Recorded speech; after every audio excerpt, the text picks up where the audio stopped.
Itu kemudian harus Anda selesaikan 3 poin ini ya, analisis deskriptif, lalu korelasi and regresi, sama analisis ekonominya, selesai dalam waktu kira-kira 60 sampai 90 menit. 60 menit selesai itu udah bagus sekali. Jadi atur waktu Anda ya, jangan panik. Begitu masuk ruangan, atur waktu, alokasikan waktu, ini harus selesai. Dalam waktu 3 jam, 2 persoalan, 3 jam atau 2 jam? 3 jam ya? 2 jam, 3 jam itu Anda harus sudah selesai. Atur waktunya. Jadi jangan terlalu lama juga. Mungkin tidak sempurna dalam penampilan, tapi yang penting hasilnya benar. Mungkin waktu di copy paste, karena saya terus terang ini agak Excel sentris gitu ya. Saya lebih senang mengerjakan sesuatu di Excel daripada di Word. Jadi saya kerjain di Excel dulu, baru nanti saya pindahkan ke Word. Mungkin waktu memindahkan tidak terlalu rapi, tapi yang penting di jawabannya tersedia gitu ya. Jadi atur waktu Anda. Oke, yang kita kerjakan nanti ceritanya adalah kita melakukan analisis statistik deskriptif yang gampang-gampang aja, nggak usah terlalu detail. Lalu statistik, tapi penting, yang penting itu apa sih kalau deskriptif?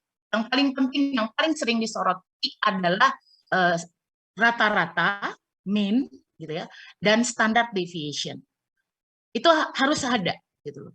Grafik, kalau Anda sempat bikin grafik, it's okay, tapi kalau enggak, menampilkan rata-rata dan standar deviasi sudah cukup. Rata-rata menunjukkan tendensi data itu seperti apa sih, gitu. Kita bisa, kalau dengan satu kata, dengan satu data, dengan satu angka, Anda bisa gambarkan data Anda yang sekian ratus ribu, yang sekian puluh itu dengan satu angka. Rata-ratanya berapa? Lalu standar deviasi disandingkan dengan data untuk diperlihatkan bahwa data itu tidak aneh gitu ya, masih lazim, masih normal. Ngelihatnya dari mana? Kalau standar deviasinya tidak melebihi rata-rata secara umum, itu berarti datanya oke-oke aja. Jadi standar deviasi disandingkan sama rata-rata tuh untuk melihat, oh datanya misalnya datanya 10 gitu ya. Kalau 10 rata-ratanya, lalu standar deviasinya 30, something wrong gitu loh. Ini udah ada sesuatu yang aneh. Kok ya standar deviasi lebih besar dari rata-rata? Mestinya digitnya pun lebih kecil dari rata-rata. Katakanlah misalnya kita pakai 25%. Jadi kalau standar rata-ratanya 10, standar deviasinya mungkin hanya 2,5, itu dianggap masih bagus. Tapi kalau udah rata-rata 10, standar deviasi 35, oh ini berarti aneh nih. Nah, baru setelah itu dilihat minimum and maksimumnya kan. Jadi ada 4-nya yang nanti kita lihat. Kalau standar deviasinya lebih besar dari rata-rata, nanti kelihatannya, wah ini agak aneh nih, benar nih ternyata. Minimumnya sama maksimumnya membuat range-nya terlalu besar. Jadi nanti ini udah ada kelihatan nih kuncinya. Kalau mau statistik deskriptif, tolong tampilkan paling tidak rata-rata, standar deviasi, minimum, and maksimum. Itu aja. Yang lain-lain, squeeness, gitu-gitu, apa persentil, kuartil, lupakan dulu. Itu nanti kalau kita bicara soal pengolahan data waktu pelajaran untuk menuliskan skripsi misalnya. Nah, kemudian ada statistika inferensial. 2 saja yang diminta dalam kasus kita, 2 aja ya, ingat-ingat nih, yaitu korelasi dan regresi linear. Keduanya ada di satu menu, walaupun sebenarnya si SPSS menampilkan juga menu correlate, tapi nggak usah di otak-atik, kita akan hanya pakai satu saja menu, yaitu untuk menu statistika inferensialnya ini adalah menu linear, regression linear. Tapi nanti ada yang harus Anda klik supaya correlation-nya nanti muncul. Karena kalau defaultnya statistika yang pakai kan analyze, Anda buka, masih ingat ya, analyze, lalu ada banyak sekali menu di situ, Anda klik regression linear, lalu Anda masukkan variabelnya, nanti kita akan sampai ke situ. Nanti ada bagian yang harus Anda klik supaya correlation-nya muncul, dan Anda tidak harus pergi ke ke menu correlate yang terpisah gitu ya. Jadi ada yang sudah disatukan di modulnya itu, oke ya. Nah, terus nanti analisis ekonomi atau manajemen pemasaran. Kalau ini saya serahkan pada Anda. Jadi saya serahkan pada Anda bagaimana Anda membunyikan output yang statistik itu tadi. Jadi Anda harus bunyikan. Kalau Anda bilang X dan Y itu ada hubungannya, kenapa ya dia hubungannya negatif? saya nggak bisa jelaskan, Anda yang harus jelaskan dengan cara tentu saja menggali lagi pengetahuan Anda tentang teorinya pemasaran ini gitu ya, atau hal-hal yang terkait, atau Anda cek lagi studi kasusnya. Jadi waktu membaca studi kasus yang jadi inti ujian Anda itu, Anda harus teliti, oh ini lagi membahas apa ya? Oh berarti nanti faktor-faktor apa yang saling mempengaruhi. Anda harus sudah kaitkan dengan data Anda. Jadi mungkin begitu masuk, begitu dapat soal, begitu soalnya sudah Anda download, Anda baca, Anda skimming dulu, baca cepat gitu kan. Oh ini berarti nanti saya benar nih, kata Bu Susan benar, saya harus melakukan pengolahan data. Datanya kayaknya agak mirip-mirip sama yang kemarin kita refreshing gitu kan. Mana ya yang saling mempengaruhi, kenapa ya yang saling mengapa ya mereka saling berpengaruh itu diceritakan lewat analisis ekonominya ya. Jadi lengkap nih. Kalau gini berarti Anda di akhir nanti dinyatakan kompeten. Oke. Ada pertanyaan nggak? Belum? Kita masuk ke bagian yang selanjutnya yaitu persiapan data. Jadi ada 3 bagian nih, persiapan data dulu nih sekarang. Nah, seperti saya sudah jelaskan, nanti kita punya sumber datanya, lalu intinya persiapan data itu sampai kita siap untuk ngolah di SPSS. Jadi mulai dari sumber data, kita pindahkan dulu. Nah, mindahinnya itu mungkin kemungkinan terberat adalah Anda harus input datanya dulu ke Excel, atau kalau mau langsung ke SPSS. Nah, atau setelah itu termasuk ya kalau sudah di SPSS berarti kalau kita tidak ambil dari Excel ke SPSS gitu ya, kita import ya, kita ekspor, apa kalau dari Excel kita ekspor ke SPSS gitu. Atau Anda juga tetap harus perhatikan tipenya, karena ada data yang memang harus kita olah yang tipenya numerik, tetapi ada data yang hanya sekedar menjadi labelnya. Nah, nanti ada 2 yang kita lihat harus hati-hati untuk itu ya. Kita perhatikan tipenya dan perhatikan measured-nya. Measured itu ada di sebelah kanan. Nanti kita lihat ya. Nah, jadi ini datanya seperti tadi sudah diberikan gitu ya. Ini datanya. Lalu ada 3 bagian. Ada H-nya, ada B-nya, ada A-nya. H-nya itu untuk hotel, jadi semua yang kita dapat dari hotel. Terus ada B-nya itu dari bungalow-nya, dan ada yang apartemennya, gitu kan. Nah, kemudian ini saya pindahkan ke Excel. Jadi saya punya data dengan format extension-nya XLSX. Atau Anda bisa langsung ke SPSS. Jadi nah ini cuma kalau saya cepat nih, karena saya kan ngasih contoh Anda. Cuma bayangkan nanti kalau Anda di ruang ujian gitu ya, Anda dapatnya mungkin dari PDF, bagaimana memindahkan ini gitu ya. Anda cepatnya gimana gitu loh. Apakah Anda akan membukanya di Excel?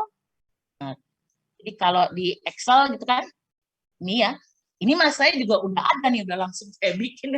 Kalau Anda kan ada effort lebih nih, Anda harus baca dari yang PDF-nya misalnya, ini satu-satu Anda pindahkan. Kira-kira berapa menit ya? Kalau datanya katakanlah ada 10 tahun, 10 kali 3, paling banyak 30 data gitu ya. 30 data, terus Anda harus pindahkan modelnya begini ke Excel. Ada masalah nggak? Bisa nggak? Jadi kalau misalnya kita datanya masih begini, lalu Anda harus mulai dengan tahun, gitu kan? Terus apalagi tadi ya, tamu misalnya kan? Terus mengerjakan itu, sehingga nanti Anda punya 30 data, atau kalau dalam cerita kita 21. Kan tuh, gimana cara cepatnya ya?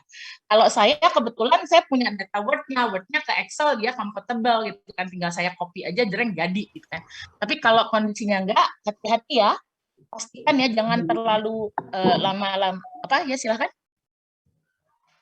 Atau ada yang mau langsung buka SPSS-nya, saya nggak mau pakai Excel. Saya tetap pelihara Excel karena nanti beberapa saya pindahkan juga ke Excel-nya supaya gampang bikinnya gitu ya. Itu gaya saya gitu. Anda terserah lah. Kalau Anda mau bikin new data, kalau di SPSS Anda buka SPSS-nya kan kayak begini kan. SPSS semua udah bisa kayaknya ya. Ada 2 window, ada window data view, ada window variable view. Nah, di variable view nanti Anda definisikan dulu, kita pakai apa ya tadi, tahun gitu ya, gitu kan ya, tahun, terus apalagi ya, ada lupa tuh saya tuh, tahun, terus kita pakai jumlah tamu, nah ini Anda tuliskan di sini. Tapi idenya Anda punya data yang akhirnya akan menjadi inti pembahasan kita. Itu dipindahkan. Berapa lama nih mengerjakan dari data dari model begini ya? Berarti Anda mungkin manual gitu ya. Terus memindahkannya ke Excel gitu atau ke ini ke apa? Ke SPSS gitu ya. Kalau saya udah jadi nih dalam waktu 2 menit selesai, nggak sampai 2 menit sih saya ngomong-ngomongnya. Tapi nanti kebayang Anda harus pindahkan nih tahun, pindah kemana, terus jumlah tamu, tingkat okupansi, mungkin dipersiapkan juga kali ya. Oh saya nanti dipersiapkan waktu Anda belajar, oh saya bikin dulu nih Excel-nya gitu kan, tahun, jumlah tahun dan seterusnya. Nah, jadi kalau sudah dapat nih seperti ini, Excel kan menyediakan beberapa worksheet gitu ya, beberapa lembar kerja. Saya juga akan manfaatkan lembar kerja ini sebagai template waktu saya mau menjawab lembar jawaban saya. Jadi mungkin lembar jawabannya itu modelnya kayak gini gitu ya. Jadi udah saya siapkan juga. Misalnya di analisis deskriptif nanti apa sih yang harus diisi gitu kan? Yang harus diisi adalah ini kan ada jumlah tamu, lalu jumlah tamunya itu harus di masing-masing variabel ya, kita sebut variabel nih ya. Ada variabel jumlah tamu, tingkat okupansi, lalu jumlah event, sama pendapatan dalam Rp1.000. Oh ini kurang nih Rp1.000-nya, tinggal Anda rapikan lah ya. Oh ini tingkat okupansi jangan lupa nih pakai persentase misalnya. Lalu kita harus bagi dia, hotel, bungalow, apartemen. Itu supaya memperlihatkan jumlah tamunya itu memang berbeda antar layanan yang kita berikan kepada customer kita, yang kita sediakan, yang kita tawarkan. Sehingga mungkin nanti di sini saya tambahkan nih satu variabel yaitu jenis. Jenis kita kodekan saja ya, paham ya? Hati-hati ya. Ini jadi datanya saya tambah jenis. Jenis tuh nggak ada di data, ada sih sebenarnya di data awalnya, tapi dia nulisnya sebagai subjudul gitu tadi ya, ada sub baris gitu ya yang menyebutkan ini untuk hotel, terus untuk bungalow dan untuk apartemen. Nah itu saya tambahkan nomor 1 dan angka 1 untuk, tapi di Excel belum. Nanti kita mainkan di SPSS aja. Jadi waktu di Excel saya tambahkan jenis aja nih. Jenis ada 1, itu 2, kan masing-masing 7 ya saya ya, 7 tahun ya. 2013, 2014, 15, 16, 17, 18, 19 itu masing-masing untuk hotel, bungalow sama apartemen.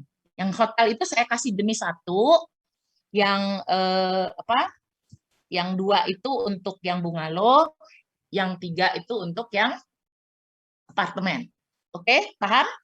Nah, ceritanya Anda sudah, kalau secara kita pakai yang worst case gitu ya, dapat data yang nggak bisa diapa-apain, berarti Anda pindahkan dulu.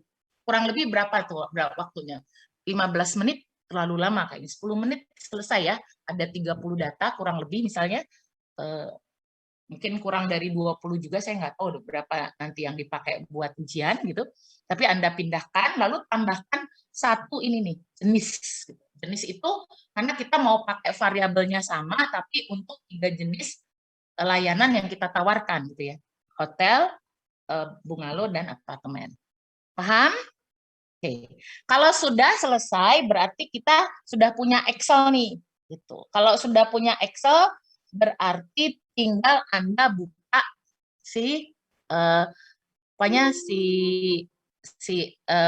ininya, SPSS-nya. Kita buka, kita mulai dari file, terus open gitu ya. Nanti ada data, kalau saya ngambil dari Excel, mudah-mudahan sudah lebih banyak yang ngerti, jadi nggak terlalu heboh. Jadi ini ceritanya kita sudah simpan si Excel-nya, taruh Excel-nya di directory yang nanti disediakan tempat kerja Anda. Nanti Anda juga bekerja dengan komputer di lab, ya. Jadi ditaruh di directory Anda, file Excel-nya sudah, lalu datanya Anda klik di sini, file, open data, gitu kan. Nah, nanti dia minta nih, Anda jangan cari DSAV, karena Anda kan tadi nyimpennya baru dari si Excel-nya. Jadi Anda ambil di type, terus cari Excel-nya. Nah, ini banyak nih, kebetulan saya punya datanya IRES nih. IRES ada nih di sini nih, mahasiswa ini saya, skripsi saya IRES. Nah, ini datanya IRES masih kesimpan di tempat saya gitu. Terus lalu saya punya beberapa file yang tadi yang mana ya? Oh, tadi saya pakai data HBA 2013-2019 yang XLSX aja gitu ya. Jadi saya klik yang ini. Ini juga file type-nya nih diperhatikan nih. Kalau Anda pakai SAV nanti nggak ketemu yang kita maksud gitu ya. Jadi membukanya begitu kita sudah masuk ke file open data, tadi file open, lalu di SPSS file open data, lalu Anda klik ininya, datanya ini, lalu Anda open, pelan-pelan ya. Setelah itu ada lagi yang akan muncul. Yang akan muncul adalah where is it? Oh, udah aktif ya. Ternyata sudah belum nih. Mana dia? Kok nggak muncul saya? Oh, ini muncul agak lama. Sebentar, dia malu-malu.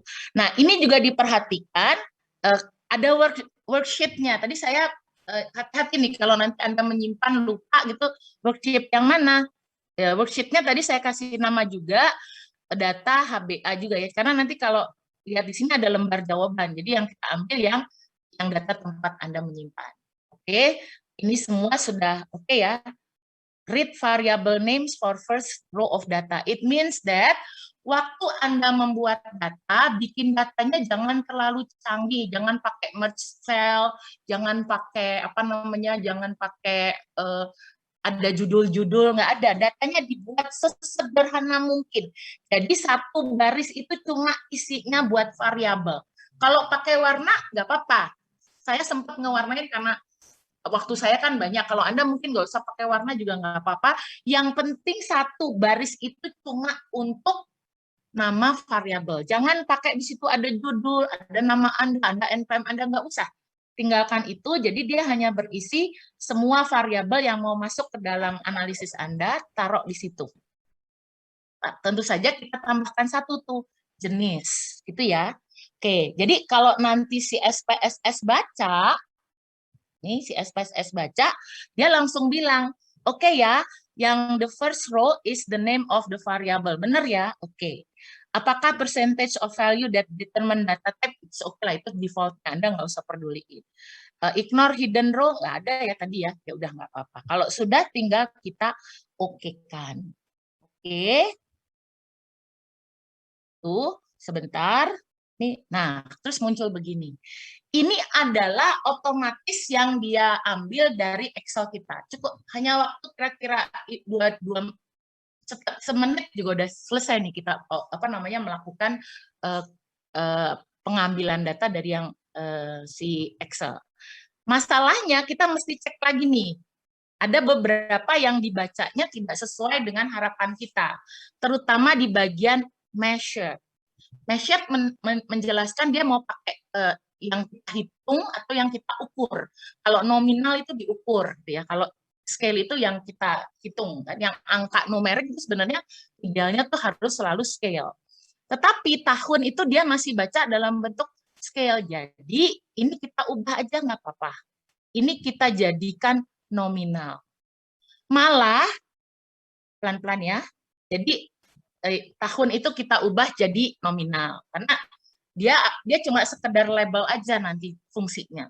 Malah type-nya jangan numerik, nanti malah dicari rata-ratanya. Ngapain nyari rata-rata tahun 2013 sampai 2019 dijumlahkan dibagi 7, terus artinya apa? Nggak ada kan?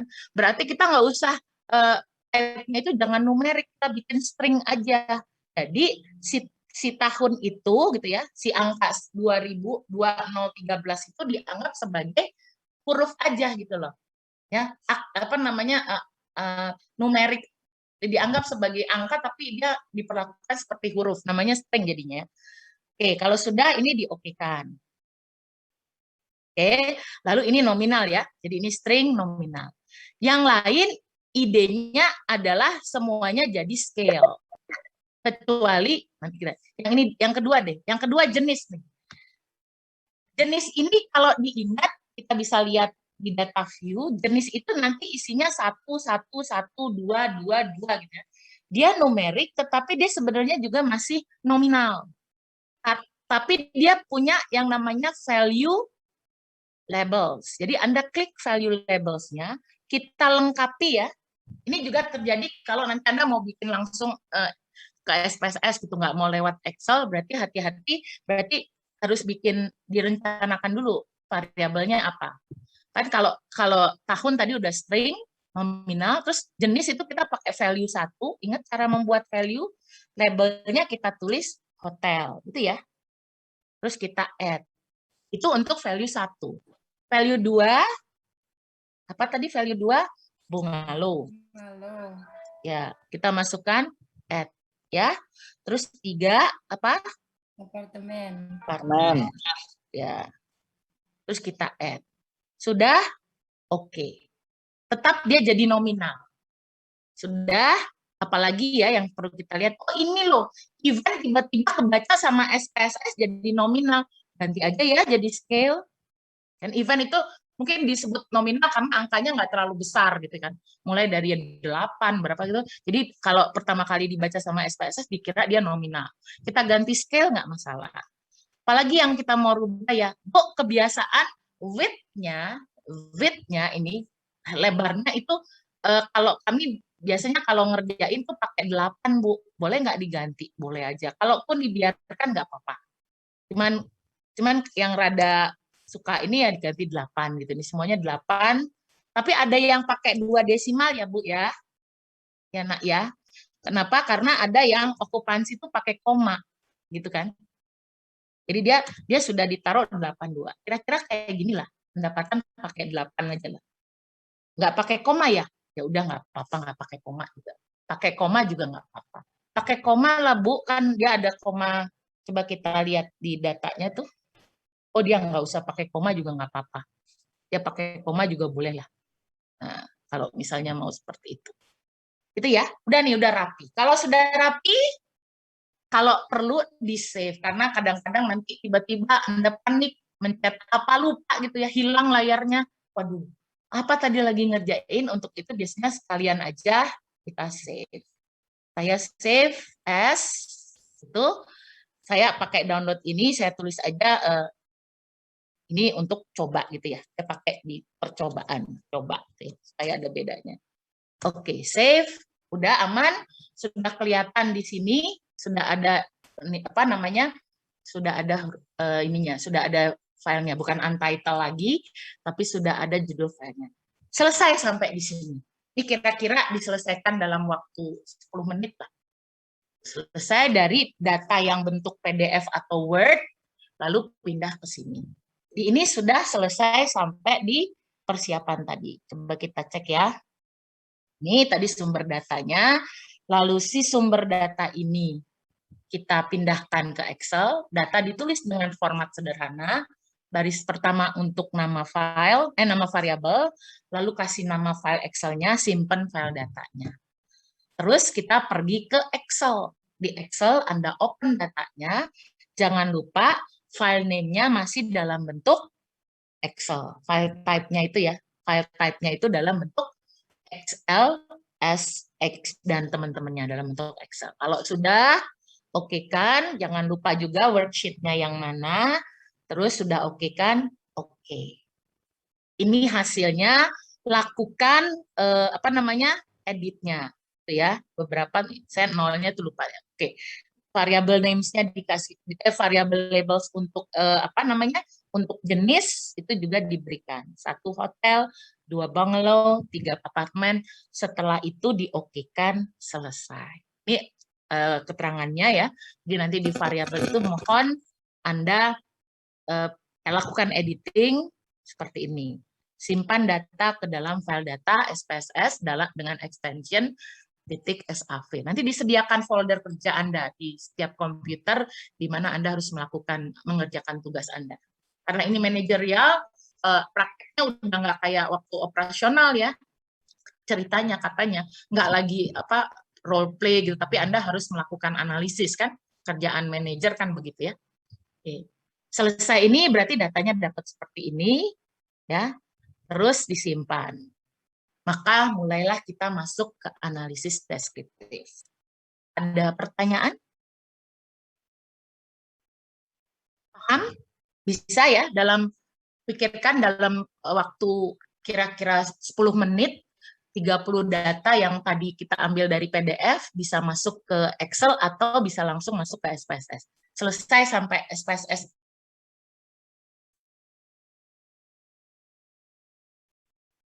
Ada pertanyaan?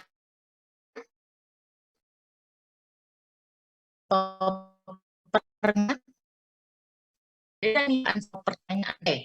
Tunggu dulu. Tarik nafas dulu, minum dulu. Oke. Kalau tidak ada, kita mau tanya, Bu. Ya, silakan.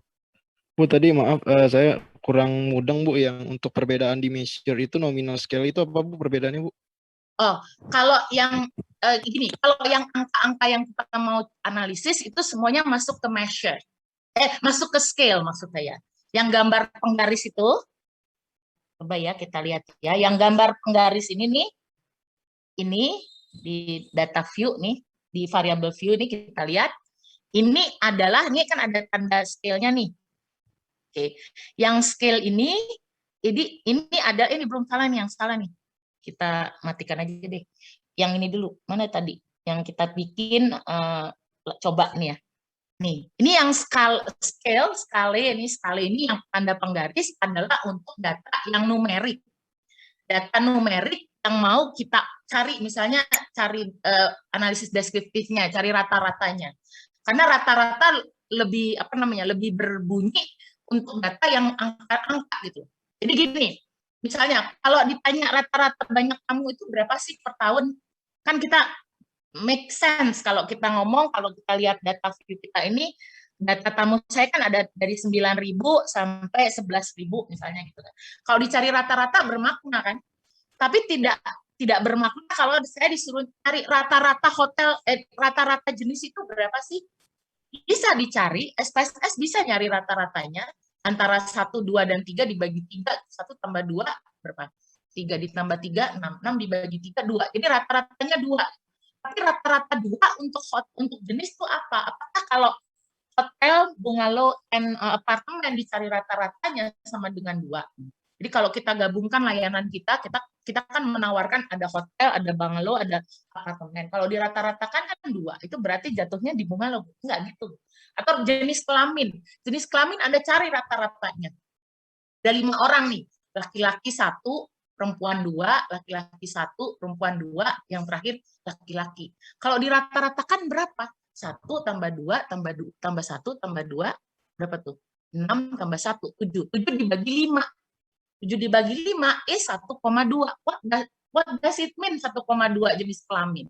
Enggak laki tapi belum perempuan gitu kan, enggak ada. Jadi kalau kita pikir dicari rata-ratanya enggak ada artinya, jangan tuliskan dia sebagai scale, taruh dia di nominal.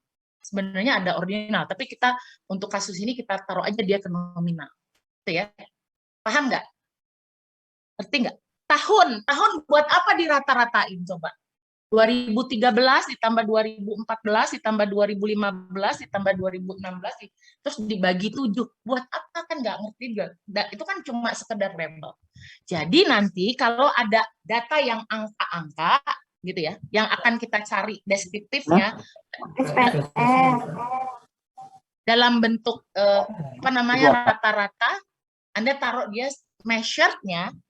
Lihat measured-nya itu ada di variable view sebagai skala.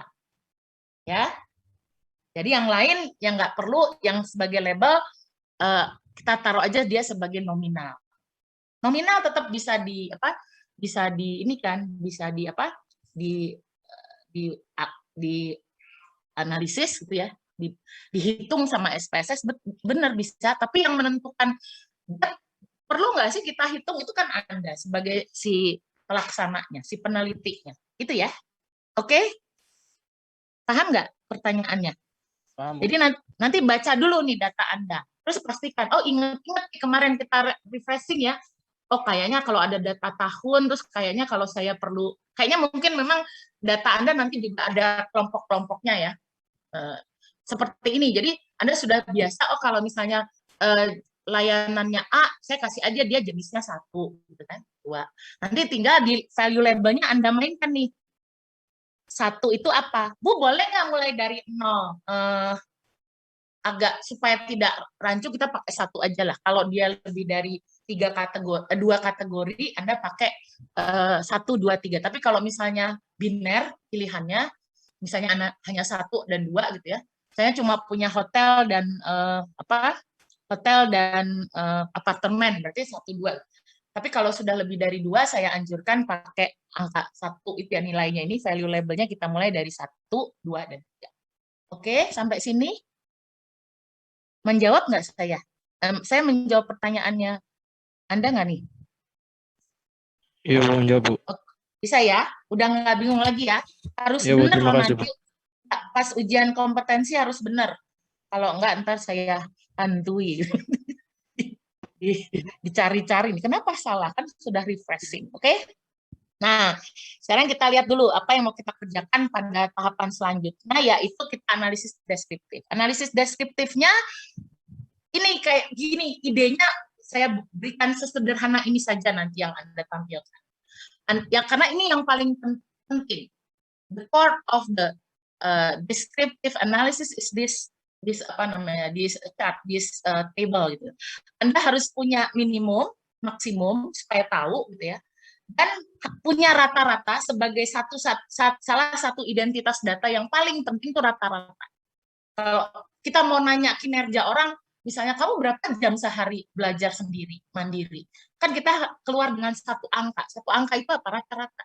Dan untuk memperlihatkan bahwa rata-rata kita itu dari data yang tidak aneh, nggak jomplang gitu ceritanya, Anda harus sajikan standar deviation, standar deviasi, simpangan baku, taruh di situ. Jadi hanya perlu 4 saja, tambahan lagi minimum maksimum, rata-rata, standar deviasi, minimum dan maksimum, supaya kelihatan, oh iya memang nggak jomplang lah datanya. Orang minimumnya sekian, maksimumnya sekian, rata-rata is in the middle of minimum and maksimum, ada di tengah minimum dan maksimum, kan nggak masalah kan?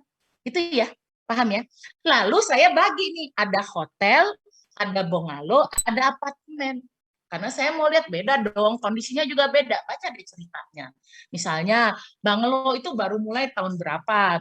Baru mulai 2 tahun dari sebelum 2013. Sementara hotel itu sudah menjelajah sampai sekian ratus, sekian ribu hotel dalam jaringan saya. Ceritanya gitu kan. Nah, saya mau lihat dong bagaimana dia minimumnya, maksimumnya berapa, dan rata-ratanya. Ini ide kita akan buat ini. Nah, terus kalau saya beralih ke SPSS saya sudah punya data ini ya. Tadi saya pakai data coba. Kalau data yang sebelumnya saya taruh supaya kalau ada apa-apa saya bisa balik ya. Ini data ada dua view, ada 2 window di dalam di SPSS kita punya variable view untuk ngecek variabel kita apa aja, kita bisa lakukan bisa lakukan edit nama di sini, label di sini, kalau perlu labelnya apa gitu ya. Ini nggak usah lah. Kita lihat data view-nya langsung begini. Oke ya. Oh dia ternyata nggak perlu deh, nggak perlu ini nih, nggak perlu desimal nih. Berarti beneran saya tadi di awal ini nggak usah nih, matiin aja ya, jadi 0 ya. Oke, oke. Paham? Begini. Sekarang kita mulai nih. Kalau mau masuk ke Masuk ke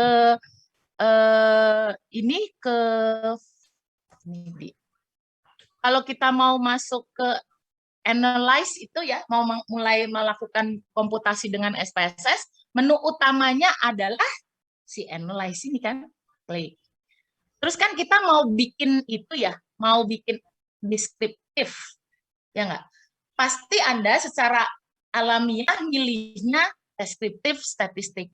Itu benar, tetapi ternyata itu bukan cara yang paling praktis untuk mendapatkan data statistik deskriptif sesederhana yang kita pengen. Tapi saya cobain dulu ya, kan ini masih percobaan, jadi kita boleh agak main-main dulu nih.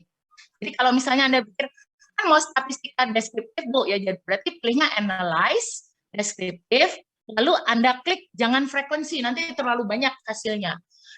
Pun deskriptif, kita tinggalkan deskriptif, saya pilihkan Anda pada ekspor. Coba ya klik ekspor. Tapi ini tidak saya sarankan, ini jangan dicatat, ini cuma buat iseng-iseng aja. Kalau kita masukkan dependent list means that semua yang mau kita olah gitu, yang kita mau cari deskripsinya, berarti kita masukkan semua kan? Tamu, okupansi, event, pendapatan, masukkan ke sini, terus saya pakai faktor list, Bu. Faktor list itu adalah yang memisahkan rata-ratanya, nanti saya pakai hotel gitu kan, saya pakai di jenis, Bu. Silahkan pakai jenis, lalu label casesnya by tahun. Jadi nanti kalau kita menggambarkan titik-titik pengamatan kita, itu nanti pakai tahun. Ini silahkan dipakai, label case by, gitu ya. Anda perlu plot, Anda perlu statistik, maka Anda keluarkan ini. Kita cek statistiknya, dia nggak punya pilihan lain. Ini kesulitannya, dia sudah default dikasih sama si SPSS sebegitunya. Kalau sudah, tinggal continue. Terus, oke, sebentar ya, tunggu sebentar, nanti ketemu dia outputnya. Nah, agak lama nih.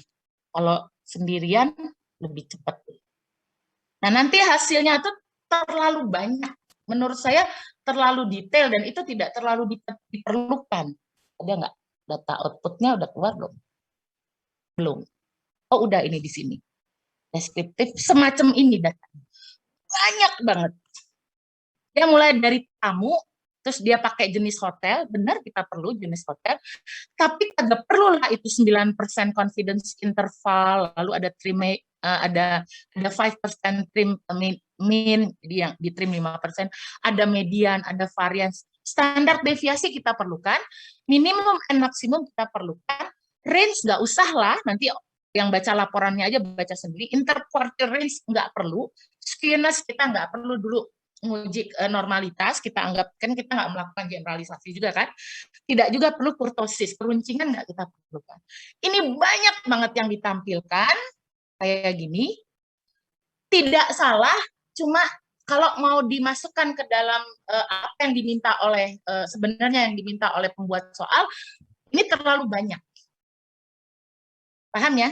Kalau untuk skripsi aja ini udah kebanyakan segala varian, itu segala skewness, mungkin skewness nanti mestinya masuk pada uji normalitas data, tapi untuk kita kali ini kita skip aja karena kita tujuannya bukan melakukan generalisasi, kita lebih pada pendekatan deskriptif gitu kan.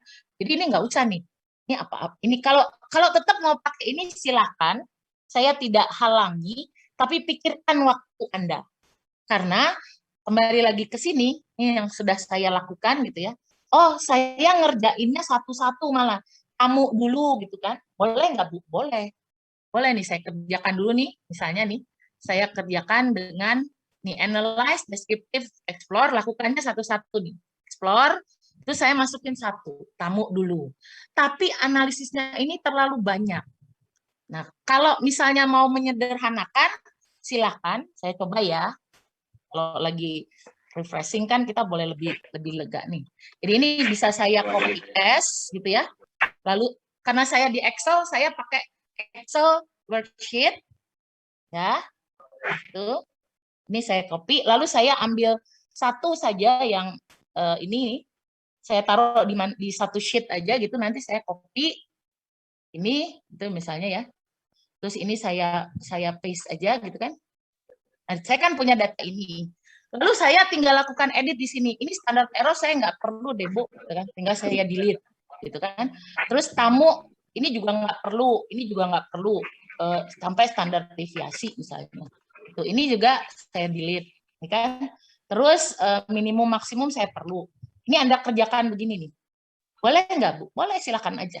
Jadi Anda sudah punya rata-rata untuk tamu hotel itu adalah 10.982,43 itu dan seterusnya. Ini juga Anda tulis begitu. Ya. ini sampai standar deviasi itu boleh aja. Kemudian kalau Anda mau pindahkan ke lembar jawaban ini, saya sih tinggal main begini, minimumnya berapa ya? Sama dengan, terus saya cari nih di sini. Sheet-nya tadi di mana ya? Ini ya. Ini kan, ini rata-rata saya nih. Ini saya klik aja. Tuh, jadi saya punya sekian. Nanti tinggal kita atur komanya dengan kalau sudah terakhir. Maksimumnya berapa ya? Maksimum mana nih? Maksimum sama dengan kita lihat lagi nih. Maksimum saya yang ini ya. Tuh, selesai. Terus rata-rata saya berapa ya?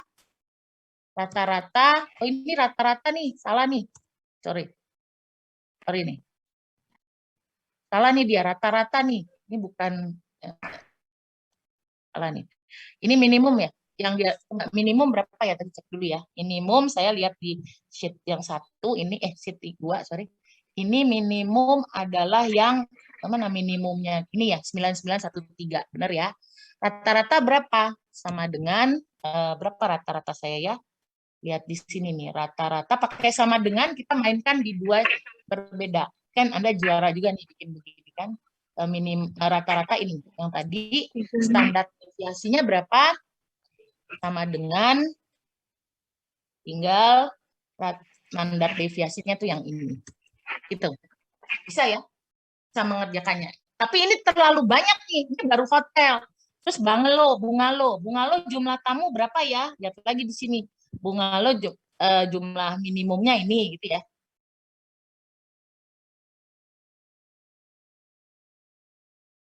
Ngopi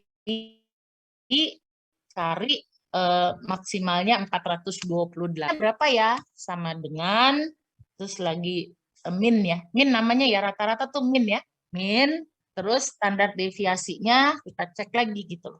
Itu lama banget nih kayaknya, kalau menurut saya sih lama, tapi kalau Anda bisa dalam waktu kira-kira 15 menit selesai silahkan, kalau bisa mengerjakannya seperti itu tuh ya.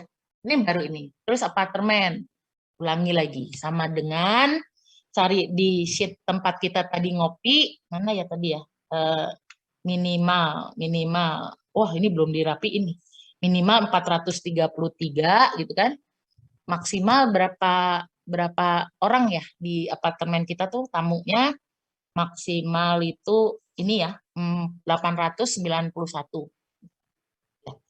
Itu tinggal di enter, terus nanti kalau mau di copy lagi ke Word misalnya, tinggal copy dari Excel ini udah tinggal dirapikan ya. Kalau ngopi ke Excel bisa, atau kalau mau Bu bisa kok Bu dari outputnya ini kita copy nanti langsung ke Word, silahkan gitu ya, boleh juga dikopikan.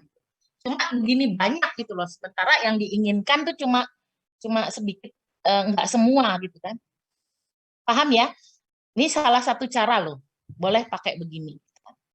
Nah, alternatif lain adalah Anda menggunakan one way ANOVA. Gitu. Jadi kalau ini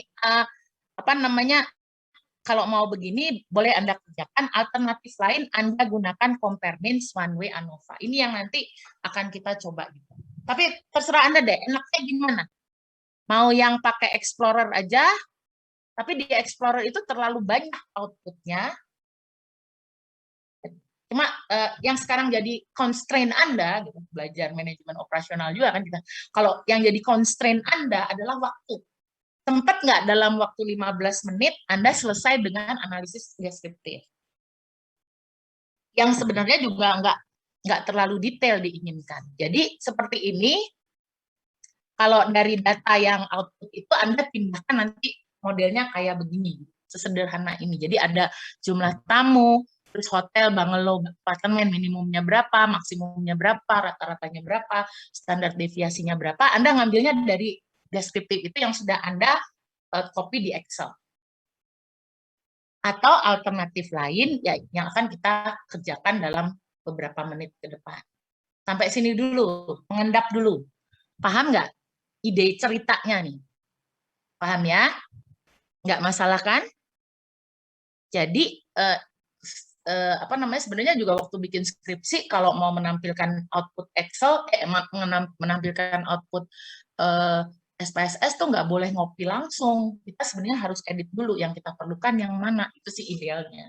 Nah, nanti juga demikian kalau kita mau laporan manajerial juga nggak haruslah detailnya, ada kurtosisnya, ada uh, uh, 95% confidence interval forming. Jadi kita rata-rata selang kepercayaan gitu ya, nggak ngerti juga orang gitu ya, nggak, ya ada gunanya sih, pasti ada gunanya kan, karena ada lower bound-nya, ada upper bound-nya. Tapi yang penting kita tampilkan ada variabel jumlah tamu, hotel, mengelola, gitu ya. Nah, ini salah satu cara yang agak tidak praktis. Nah, selanjutnya yang lebih praktis, ya hilang ya. Saya hilang ya. Wah, kenapa nih hilang saya nih? Waduh, hilang, Bu. Ya, hilang ya. Kenapa nih saya hilang? Ya, hilang nih saya. Oke, dah. Alternatif lain kita gunakan compare means, one way, ANOVA. Caranya kita pakai compare means, kita masuk ke analyze, udah kelihatan belum? Sudah, Bu. Sudah, Bu. Nah, kita pakai yang tadi yang Explorer itu Anda simpen aja ya. Kalau mau nanti kalau latihan boleh aja dipakai, Anda bandingkan kalau mau pakai compare means itu jauh lebih enak atau enggak. Kalau menurut saya sih enakan yang ini. Karena hasilnya lebih ringkas dan sesuai dengan harapan tim penyusun modul gitu ya. Kayaknya pengennya yang gini aja gitu kan. Nah, tapi ini tersembunyi, ini bukan ada di deskriptif, adanya di compare means, yaitu compare means ada di bawah sekali, itu one way ANOVA. Lalu nanti kita masukkan ke situ semua dependent list-nya, yaitu variabel yang kita mau cari deskriptifnya, tamu, okupansi, event, pendapatan, lalu faktornya tetap sama, cuma sekarang nggak punya labelnya, tahun nggak bisa masuk. Jadi tahun pun nggak kelihatan di kolom itu karena dia bukan data yang sifatnya numerik. Jadi kita masukkan faktornya jenis. Kemudian arahkan pandangan Anda ke sebelah kanan, itu nanti ada option, Anda klik option, lalu Anda klik lagi deskriptifnya. Karena kalau tidak diklik deskriptifnya, Anda terjebak pada analisis ANOVA satu arah yang mana nggak jadi persoalan kalau untuk soal kelas ujian kita, karena nggak ditanyakan. Jadi Anda malah nggak tahu. Jadi si deskriptifnya itu ada tersembunyi nih. Jadi sekarang kita sudah masuk ke tipsnya gitu ya, tricks and tipsnya. Anda klik option, lalu nanti masuk ke deskriptif, lalu baru continue, kemudian oke. Jadi saya cek ya, saya sudah kasih gambarannya seperti itu, kita cobakan di sini. Jadi kita sudah masuk ke sini, kita masuk ke analyze, oke. Lalu compare means, oke. Compare means, where is the compare means?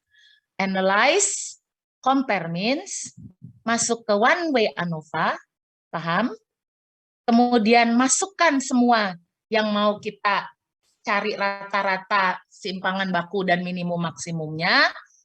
Tinggal ini kita masukkan ke sini. Faktornya kalau di ANOVA kan mesti harus ada faktor pemisahnya gitu ya. Pemisah grupnya yaitu si jenis. Jangan lupa klik option. Yang lain-lain post-hoc, kontras sama bootstrap lupakan. Yang Anda klik optionnya. Dan lalu kalau defaultnya dia nggak diklik nih, jadi dia nggak nampilin apa-apa. Anda pakai deskriptifnya saja di play. Paham? Jadi langkahnya adalah analyze, terus ambil compare means, ambil one way ANOVA, kliklah tadi optionnya. Setelah tentu saja Anda masukkan dependent list-nya semuanya, Anda masukkan ke deskriptifnya. Masukkan ke dependent list-nya, faktornya itu jenis, ya. Terus nanti klik option, masukkan, cek ya, cek itu pakai tanda contreng itu deskriptifnya, continue, baru oke. Jadi kalau sekarang kelihatannya yang mana? Yang ini nih kelihatannya nih hasilnya nih.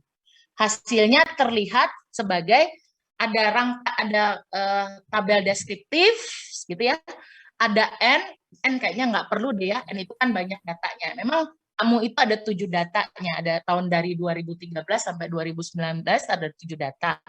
Lalu ditotalkan juga, setelah itu ditarik total minnya, dia punya total nih, yang mana kita nggak perlu juga Bu total, nanti kita edit aja. Nah, cara mengeditnya yang menurut saya paling sederhana dan cepat adalah kita copy as Excel worksheet, lalu kita lihat, ambillah di mana tadi ini ya, di sini kita nih, ambil satu sheet lagi misalnya, terus Anda tinggal copy paste aja. Drag, nanti kita lihat-lihat nih, yang kita perlukan mana ya, gitu ya. Ini kagak perlu nih, yang gini-gini nih hapus aja, boleh kan Bu? Min-nya jangan, ininya N-nya nih, N-nya dihapus, kita delete. Jangan delete bilangnya ya, delete ya. Lalu ini ada standard deviation, ini ada yang tanda masih pagar gitu, itu karena kurang luas, kurang lebar ini ya, kita tinggal lebarkan.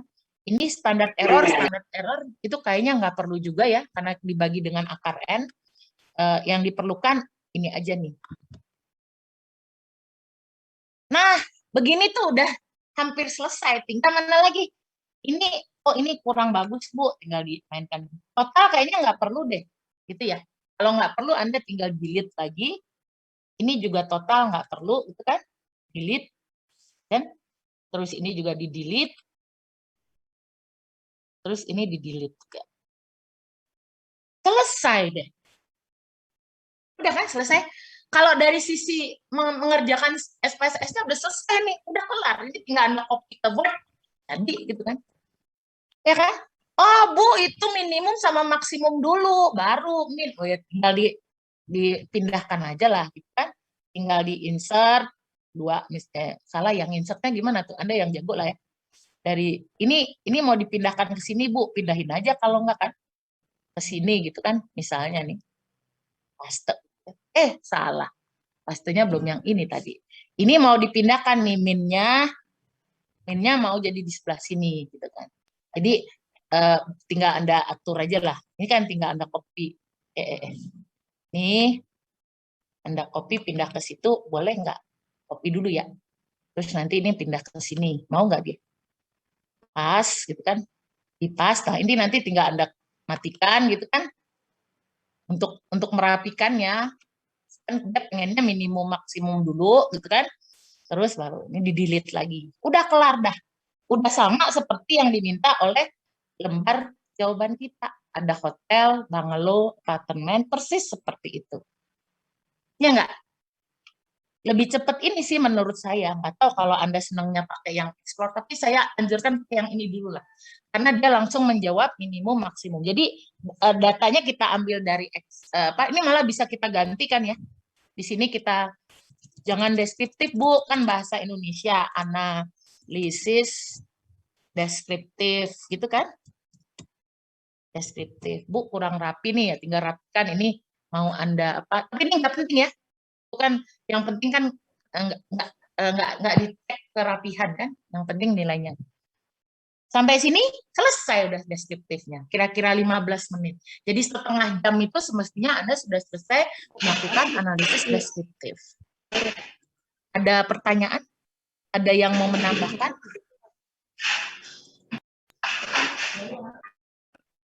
Kita menjawab yang dianggap perlu aja gitu ya. Kalau sempat waktunya itu kan selalu prinsip ujian kompetensi adalah menjawab yang ditanyakan. Kalau nanti lebih ya berarti itu menunjukkan bahwa Anda memang kompeten gitu. Tapi kalau sudah cukup menjawab kan berarti memang sudah kompeten. Lebih dari kompeten ya tetap kompeten gitu. Jadi kita jawab yang sesuai aja. Oh ini diganti Bu.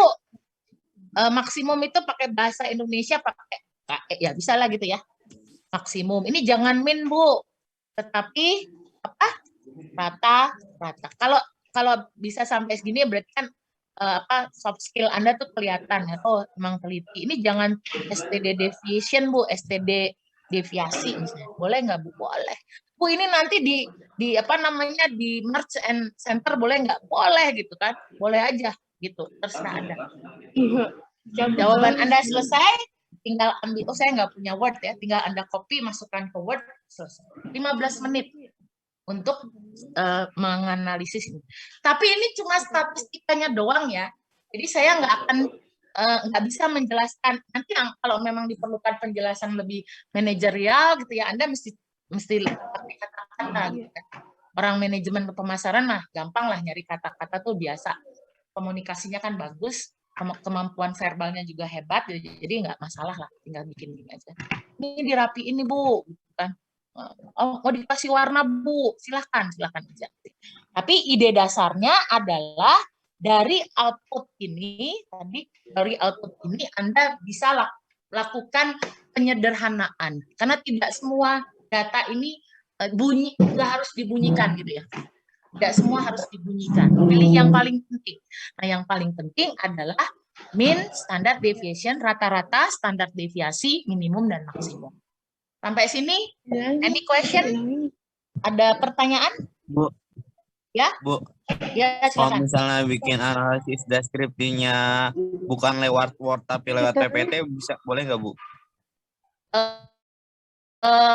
Kalau disediakan sih nggak apa-apa. Saya maksudnya nggak pakai PPT, nggak pakai Word. Oh, nah itu nanti tergantung. Kayaknya lembar jawaban Anda dalam Word deh. Kayak kalau nggak salah ya, karena saya belum nggak kayaknya dengan Word. Kalau dari pengalaman yang lalu tuh lembar jawabannya dibuat dalam Word. Jadi makanya memangnya mestinya pakai Word ya, di Word gitu loh. Karena nanti dia harus kan diupload gitu kan, diupload ke sistem. Nah, di sistem itu dia pakai Word. Barangkali saya mestinya pakai Word juga ya. Nanti saya ambil Word-nya deh. Seller center atau apa? Kenapa? Halo? Word-nya mana? Ada Word-nya memang mestinya ya. Nanti kita kayaknya ke Word deh, bukan ke PPT. Karena Anda lebih senang di PPT kali ya. Karena lebih besar, benar ya? Tadi Ya, yang Bu. bertanya siapa tuh? Lebih. Iya, saya, Bu. Tapi dibiasakan pakai Word aja, kayaknya lebih aman pakai Word. Jadi dia nanti tinggal ya kalau pakai PPT waktu mengerjakan nggak apa-apa. Tapi kalau begitu sudah misalnya kayak ini lembar jawaban saya yang terisi mana ya? Saya sudah punya nih lembar jawaban yang terisi nih di download saya nih supaya gampang gitu kan. Ini yang fix ini kayaknya ya. Yang fix ada nggak? Udah saya buka belum? Oh, udah nih yang fix. Yang fix ini kayaknya saya sudah punya yang saya jawab nih. Ini misalnya, atau yang ini nih. Sudah ada jawabannya nih. Belum. Ya, di mana? Panik dah saya. Ini misalnya. Ini ya, ini kan udah terjawab. Tinggal saya copy gitu kan. Ke mana tadi? Ke Word gitu ya. Kan tinggal di copy aja gitu kan. Pakai yang embedded misalnya. Biar rapi gitu kan. Nah, itu kan bisa ke situ. Atau saya langsung dari sini output ini gitu ya. Ini misalnya yang belum dirapikan tapi ini. Cuman ngerapiinnya saya lebih lebih enak kalau dia dalam bentuk Excel. Emang itu selera kita sih ya, susah juga ya. Tapi kayaknya lembar jawabannya nanti pakai Word. Misalnya keep sorting gitu ya. Nah, ini kan yang hasil saya dari Word itu. Cuma dia nanti harus Anda ini juga nih diatur lagi gitu ya. Nah, itu kan diatur lagi, dikecilin lagi gitu kan, mana yang nggak ada. Bisa juga sih dibuang dulu gitu ya. Boleh juga sih. Nggak masalah gitu kan. Di entire row column ya. Nah, itu kan diatur gitu, boleh aja. Ini nggak perlu, Bu, kan? Silahkan. Boleh juga sih di Word, nggak apa-apa. Cuman saya namanya juga ini ya, orang gitu kan hobinya senangnya saya senang banget di Excel karena dia kotak-kotak, mungkin karena saya penglihatannya agak kurang bagus sih. Kalau pakai Word kok ini banget ini dimatiin dulu nih, misalnya matiin, di delete dulu gitu kan, misalnya boleh juga kok, boleh, bisa juga. Ini kan udah mulai bagus gitu kan, tinggal Anda atur. Oh, ini yang total nggak perlu nih Bu, yang total kan Anda matikan dulu nih gitu kan. Cuman dia nanti bisa sama aja kan, delete cell dia mintanya kemana, ke up ya, ke atas gitu kan. Nah, tuh kan. Nah, ya, tapi ini udah masuk ke hotel gitu. Nanti ada hati-hati lagi nih. Ini juga kan mana lagi yang mau kita matikan gitu kan. Total nggak perlu nih Bu. di delete misalnya, delete up ya, cell up ya, boleh kok. Tapi saya rasanya nggak pernah ketemu lembar jawabannya pakai PPT, jadi harus pakai Word kayaknya. Nah ini nanti bisa juga digantikan, ini jadi rata-rata, tinggal editorial lah. Gitu ya. Menjawab nggak saya? Saya menjawab Anda nggak? Ini tinggal nanti dipindahkan. Selama informasi yang dibutuhkan sudah ada, nggak masalah. Kalau saya karena ya gitu ya, emang resiko jadi mahasiswa suka ngikutin selera dosen gitu ya. Dosennya senang pakai Excel, yang mahasiswa dipaksa pakai Excel gitu. Padahal ya kalau senang pakai Word atau pakai PPT silahkan aja. PPT tuh, tapi yang setahu saya nanti kita pakai lembar jawaban ya dalam Word. Nanti Anda kerjakan, terus sudah ada informasi jawabannya, bukti ya, kalau di kompetensi itu kan namanya bukti. Bukti langsung sudah saya dapat, tinggal nanti Anda upload lagi ke sistem, nanti saya tinggal periksa gitu. Itu kan prosedurnya kan. Jadi Anda tidak ada lagi bukti yang dicetak gitu. Semua ada di komputer di lab tempat Anda kerja itu, nanti semuanya ditarik ke sistem, saya juga memeriksanya di situ. Kami memeriksanya di situ. Nah, itu dalam bentuk Word, nanti kalau sudah selesai saya cek, saya berikan buktinya lagi, malah saya save as PDF gitu loh. Tapi nanti sebelum pengumpulan kan harus dicek lagi nih, Anda sudah kerjakan nggak nih Word-nya? Gitu. Jadi pakai Word aja ya. Halo? Paham ya? Ada lagi Baik, Bu. pertanyaan? Ya. Oke. Boleh aja diantaranya mau pakai SPSS, tapi akhirnya nanti begitu upload, tolong dalam bentuk Word. Sip? Nah, jadi ini tadi sudah kita laksanakan pakai compare means, terus hasilnya itu edit sesuai kebutuhan. Boleh. Jadi kalau Excel-nya Anda merasa saya nggak senang Bu pakai Excel, senangnya pakai Word, silahkan gitu ya. Terus edit sesuai kebutuhan, terus ini hasilnya. Hasil editan udah sama dengan lembar jawaban, selesai. Selesai deh. Waktunya ingat ya, 15 menit. Jadi 15 menit mindahin data, 15 menit mengerjakan analisis deskriptif. Udah 30 menit nih. Oke. Masuklah kita pada bagian terakhir. Berarti 60 menit selesai nih. Nggak usah lama-lama. Oke? Bisa lanjut? Bisa, Bu. Nah, next ya. Bisa, Bu. Nah, korelasi dan regresi akan kita jalankan hanya sekaligus pakai analyze, regression, and linear. Jadi hanya dua fungsi yang kita akan gunakan nanti untuk ujian dengan SPSS, yaitu compare means, analyze compare means one way ANOVA untuk deskriptifnya, dan the other one is analyze, regression, and linear.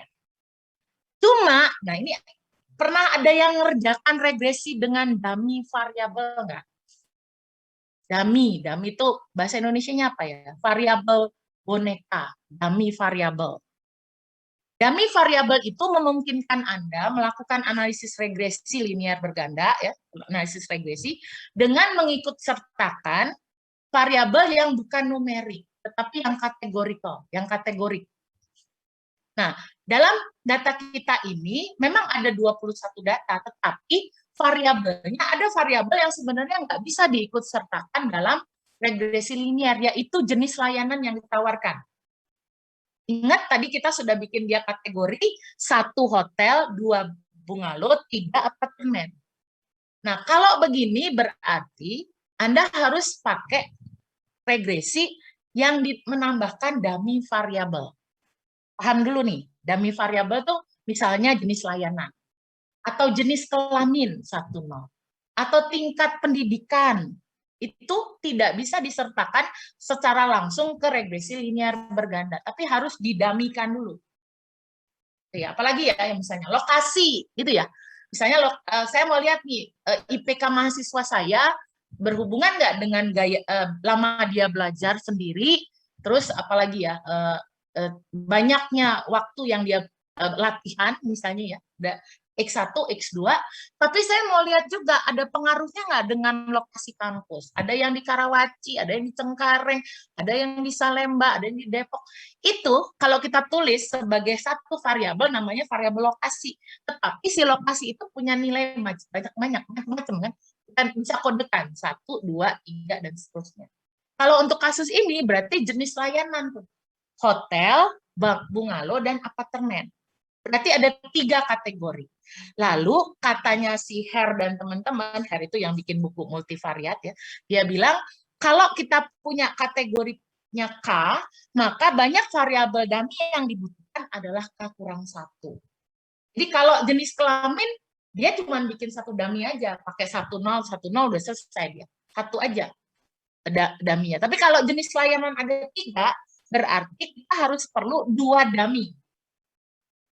Sampai sini? Oke ya. Jadi nanti kita harus nambahin ke data kita 2 variabel dummy. Kok 2 sih, Bu? Iya kan nanti kelihatan deh kenapa dia harus 2. Karena kita pakai kategori 3. Kalau kategori kita berapa kampus kita ya? Ada 10 misalnya, ada 10 lokasi, berarti banyak banget tuh dummy-nya. 10 kurang 1, 9 dummy. Oke, dengan nanti yang terakhir itu semuanya diisi 0, berarti dia menjadi baseline-nya, dasar perbandingan kita. Oke, paham nggak? Agak susah nggak ngomongnya nih? Ada baseline, ada dummy gitu ya. Tapi kita yang jelas nanti pakai dummy kalau untuk regression-nya. Karena data Anda seperti juga data contoh ini nanti di ujian itu ada ininya, ada kategori 1, 2 dan 3 dan 4 dan seterusnya. Mudah-mudahan jangan terlalu banyak lah. 3 udah cukup lah. Kalau 2 terlalu sedikit, kalau 4, 5 udah kebanyakan ya 3 lah. Kayaknya idealnya 3. Kayak 3 aja nih.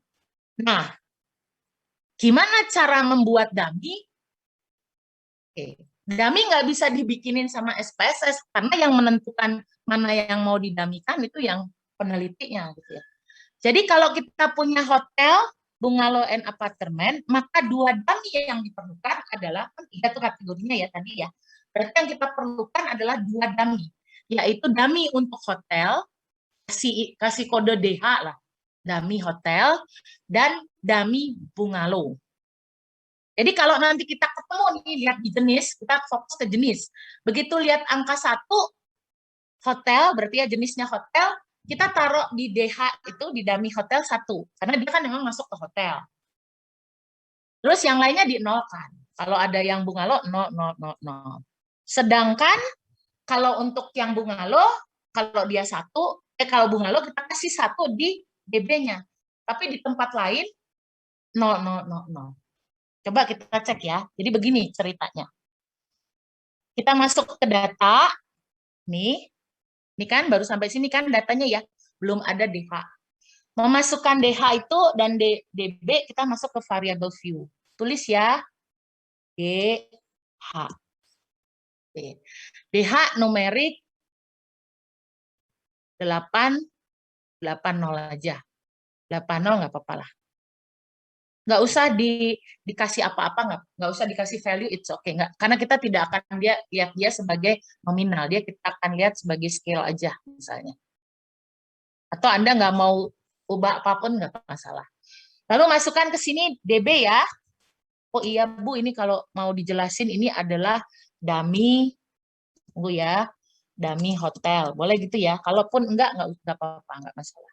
Terus dummy bungalow. Dummy bungalow. Terus kalau dummy buat apartemen mana, Bu? Nggak usah, karena begitu dia dikosongin 00, itu berarti kita perginya ke apartemen.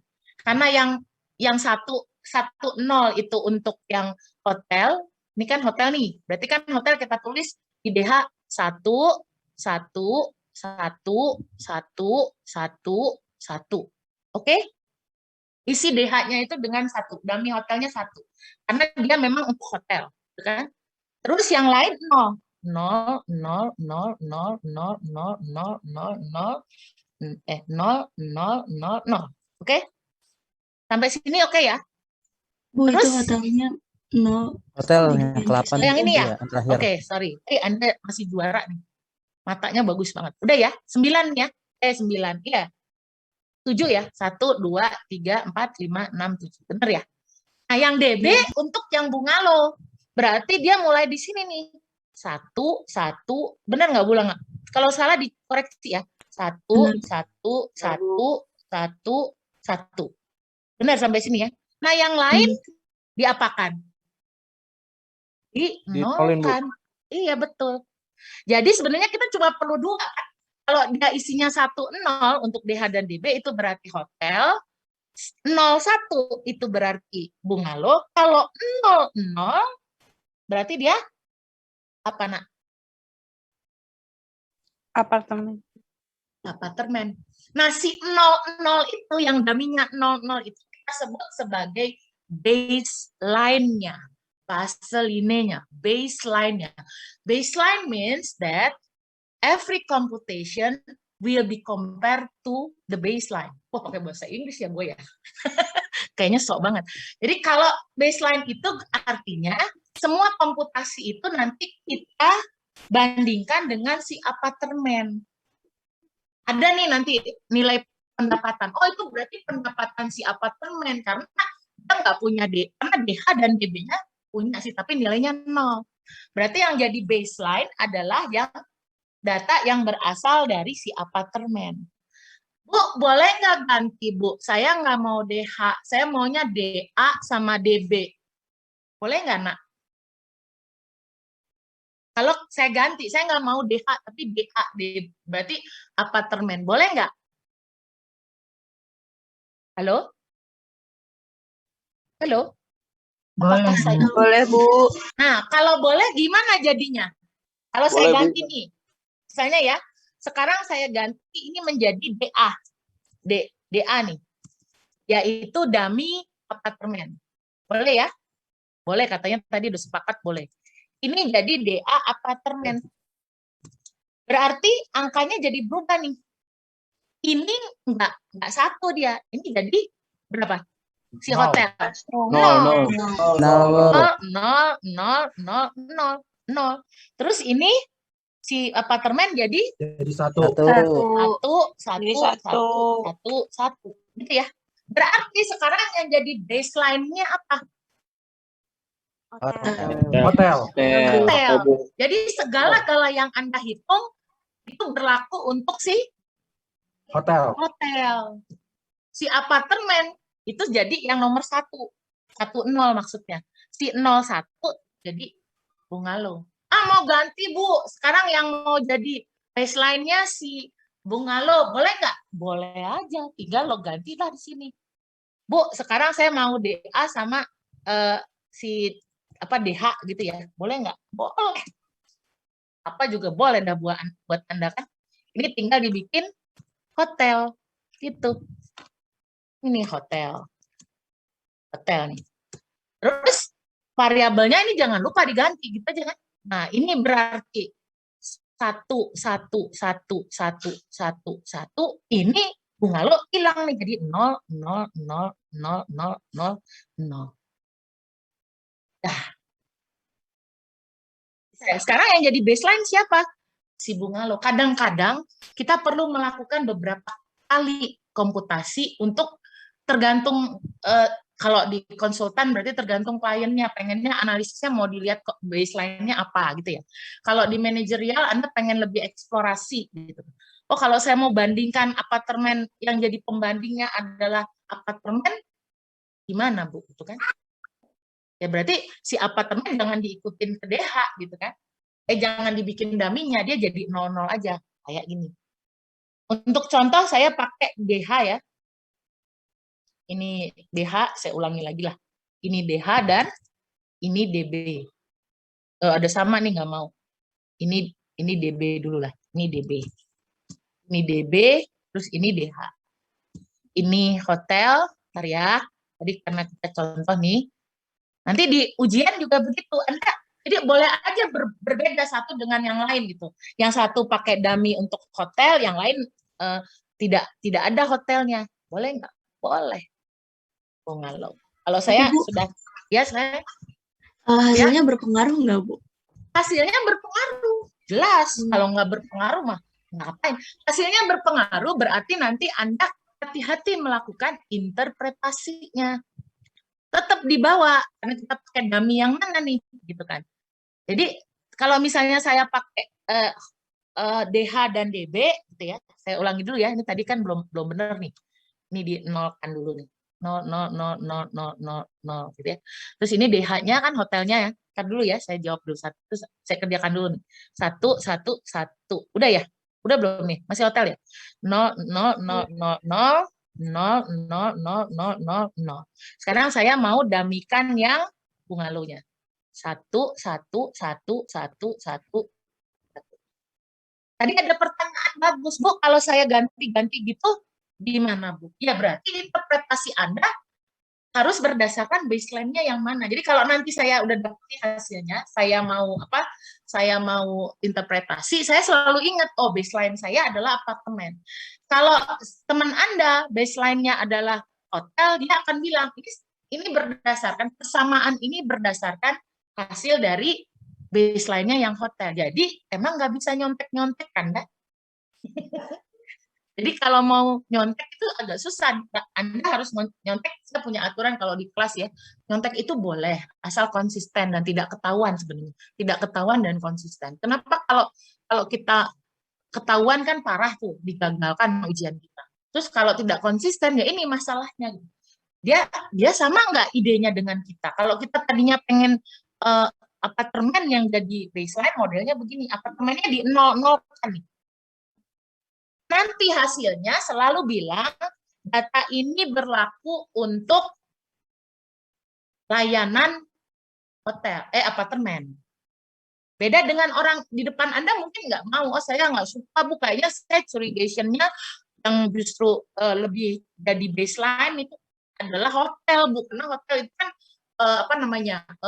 bisnis utamanya dulu, baru setelah itu kan dia ke bungalow, terus setelah itu dia ke apartemen. Jadi yang paling lama itu justru jadi baseline-nya. Boleh nggak, Bu, pemikiran gitu? Boleh sekali, boleh banget. Itu sudah hak Anda mau begitu.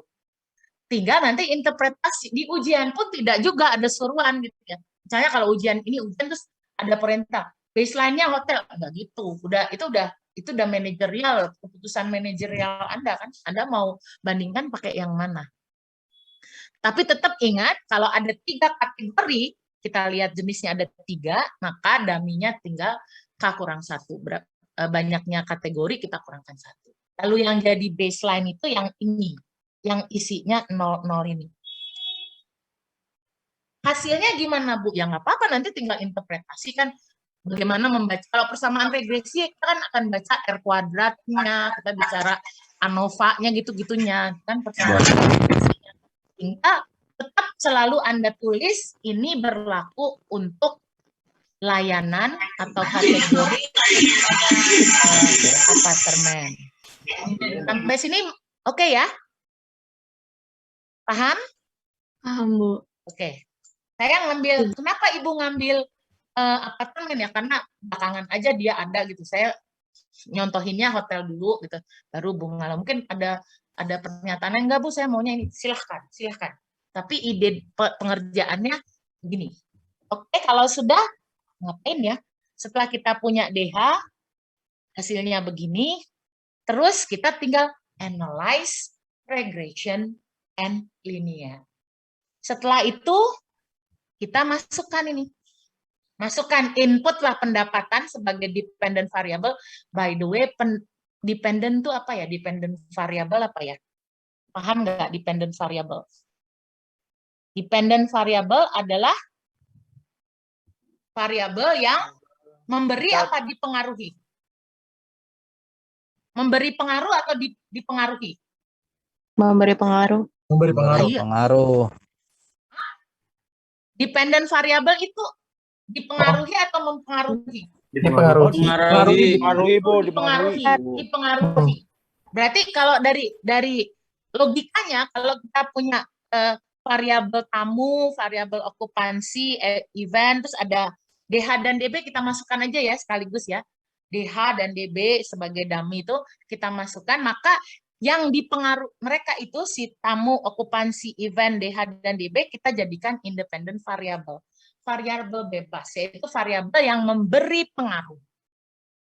Ini juga harus pinter-pinter nih, nanti dikasih data dari sekian variabel itu dikolomkan mana ya yang jadi variabel dependent saya. Dependent berarti tergantung dari si independent, gitu ya. Setelah itu Anda klik statistik, dicek statistik itu ada di sebelah sini nih, kirinya tuh, dicek deskriptifnya. Sama seperti ANOVA one way, ada yang dicek dulu. Kalau di ANOVA one way tadi ngeceknya option, deskriptif, maka di sini Anda harus ngecek statistik, terus cek deskriptifnya. Klik statistik, cek deskriptifnya. Oke ya, kita jalankan. Jadi kalau kita punya data ini, sudah dikasih ini kan, sudah punya DB dan DH dan DB, kita masuk ke analyze, regression, pilih linear, masukkan dependennya apa?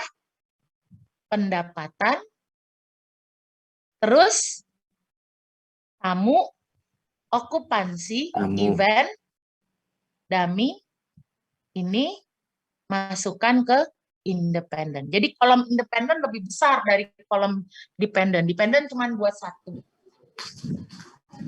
Oke, ada pertanyaan? Dari Anda masukkan lagi berkasnya ini sama ini. Ya, fotokopi pelajaran sidangnya belakangnya tulis ini. Oh, ada lagi ngobrol nih. Gimana, Bu? Ya udah. Pelajaran sidangnya di Cukup. fotokopi. Iya, fotokopi. Oh, ada yang fotokopi nih. Berkasnya dimasukkan lagi yang ini, ya. Ya. Oke. Nah, terus kita klik yang ini ya, Nak. Statistik. Oke. Iya, Bu. Klik statistik.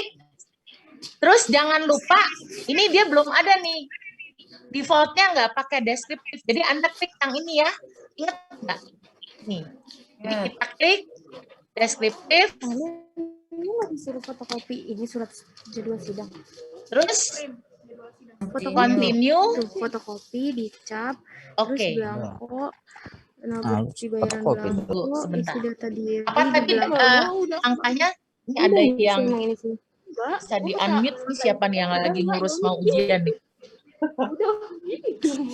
Jadi tadi kita sudah klik apa tadi? Analyze, terus regression, terus linear, masukkan ini, masukkan independennya. Oke.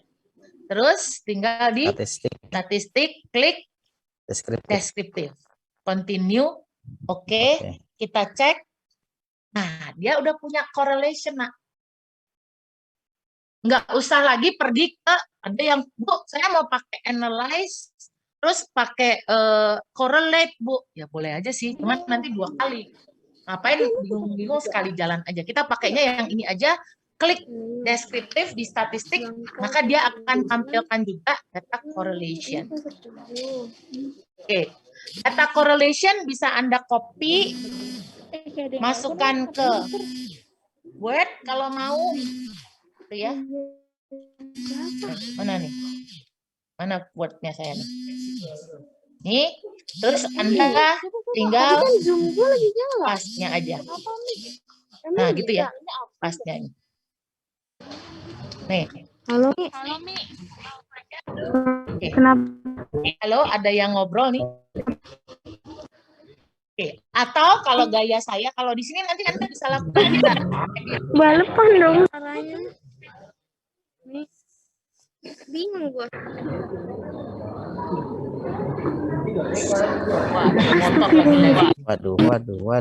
Waduh. Udah, sorry ya. Nah, atau Anda pakai kalau saya pasti saya karena orang Excel nih, Excel centric gitu ya. Jadi saya akan bikin output saya mana nih correlation, terus saya copy as Excel, terus saya pergi nih ke coret-coretan saya yang Excel tadi. Terus saya bikin aja sheet yang lain kan, nggak apa-apa kan. Semakin banyak kan tinggal di paste. Terus yang dia perlukan apa sih? Correlation. Kan kita punya, kalau dilihat nih matrix correlation-nya itu ada Pearson correlation, itu artinya tandanya si R-nya gitu ya. Lalu ada variabel pendapatan, tamu, okupansi, event, dan dummy. Ini dummy-nya nggak usah disertakan lah. Kita bisa hapus. Dummy-nya nanti aja buat di apa namanya di regresi. Kalau untuk apa? Untuk korelasi dia nggak perlu, di delete aja. Ini juga nggak perlu nih, berarti kan. Jadi ada beberapa hal yang nggak diperlukan, Anda bisa delete dari diedit di tempat Anda ngedit ya, di Word atau di Excel. Tinggal di delete. Nah, terus dari sini kalau dilihat nih ada yang angka 1. Kenapa ya 1? Ya iyalah, masa kita perlu sih korelasi antara pendapatan dengan pendapatan? Agak perlu dah kayaknya ya. Nah, ini kalau saya bisa potong 1 nih dia. Artinya saya bisa hapus baris ini. Gitu. Jadi saya nanti perlunya adalah dan tamu juga. Ini juga saya nggak perlu nih kayaknya. Jadi nanti saya perlu tamu dengan pendapatan gitu ya. Pendapatan dengan tamu maksud saya, terus pendapatan dengan okupansi gitu kan, pendapatan dengan event. Jadi kalau saya hapus begini nih misalnya, ini kan nggak saya perlukan nih. Tuh. Terus tamu ini kan udah ada nih. Jadi ini kan kalau bahasa matriksnya kita bicara diagonal atas saja, karena bawah tuh sama semua nih hasilnya. Ini dengan ini tuh sama. Ya udah 1 aja. Ini nggak usah, gitu kan. Terus tamu dengan tamu ngapain juga kan. Terus ini ada, nah berarti tamu nanti dengan okupansi, terus okupansi dengan pendapatan kan udah ada di sini kan. Berarti ini nggak usah, ini nggak usah, terus ini nggak usah gitu ya, okupansi dengan okupansi dan ini. Jadi sebenarnya cuma ini aja yang Anda perlukan nih, yaitu 1 hubungannya ya, 1, 2, 3, 4, 5, 6. Dari 4 variabel yang kita hubungkan secara bivariat, kita hubungkan 2-2, Anda akan punya 5 kesimpulan. Anda akan melihat hubungan antara pendapatan dengan tamu, pendapatan dengan okupansi, dan pendapatan dengan event. Itu 3. Lalu tamu dengan okupansi, event dengan tamu dengan event, dan okupansi dengan event. Event dengan event nggak perlu lagi lah. Ini kan kagak perlu lagi, kan udah ada nih. Jadi nanti yang kita lihat hanya ini nih, data ini nih. Ini adalah R-nya. Dia sebutnya sebagai Pearson correlation. Korelasi Pearson. Jadi dia pakai min 0,502 dan seterusnya. Lalu di bawah dia berikan signifikansinya. Ingat nggak signifikansi ya? Gunanya untuk melihat apakah hubungannya itu ada atau tidak ada. Lalu signifikansinya juga yang kita perlukan kan berarti 0,10, ini perlu gitu ya. Terus ini nggak perlu lagi kan? Ini nggak. Jadi kita perlu ini juga udah ada gitu ya. Tuh, gitu nggak sih?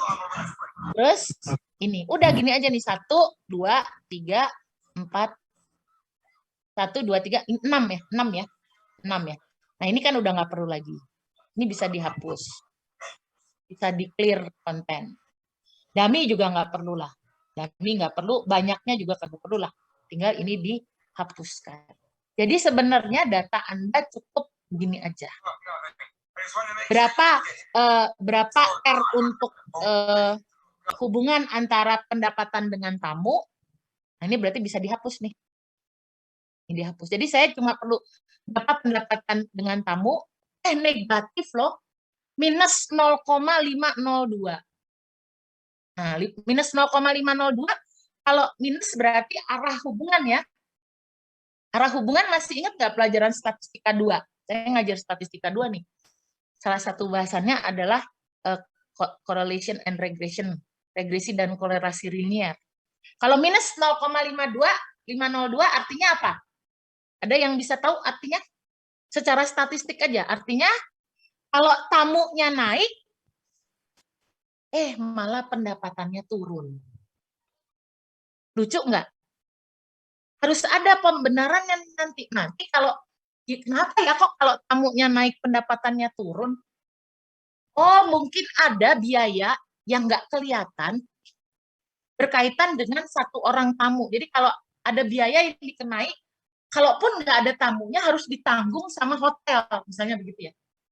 Itu kan udah perlu pengetahuan manajernya gitu loh. Dia tak kenapa nih? Kok berarti pendapatan saya turun nih kalau tamunya naik. Demikian juga okupansi.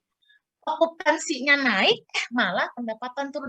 Oh, berarti something wrong with the penetapan harga, biaya gitu ya.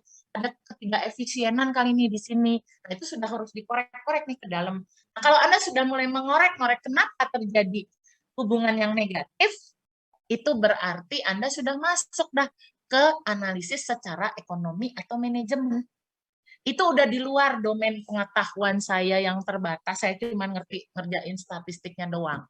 Orang statistik mah cuma bilang, oh itu negatif tuh, pendapatan dengan tamu tuh negatif, gitu kan?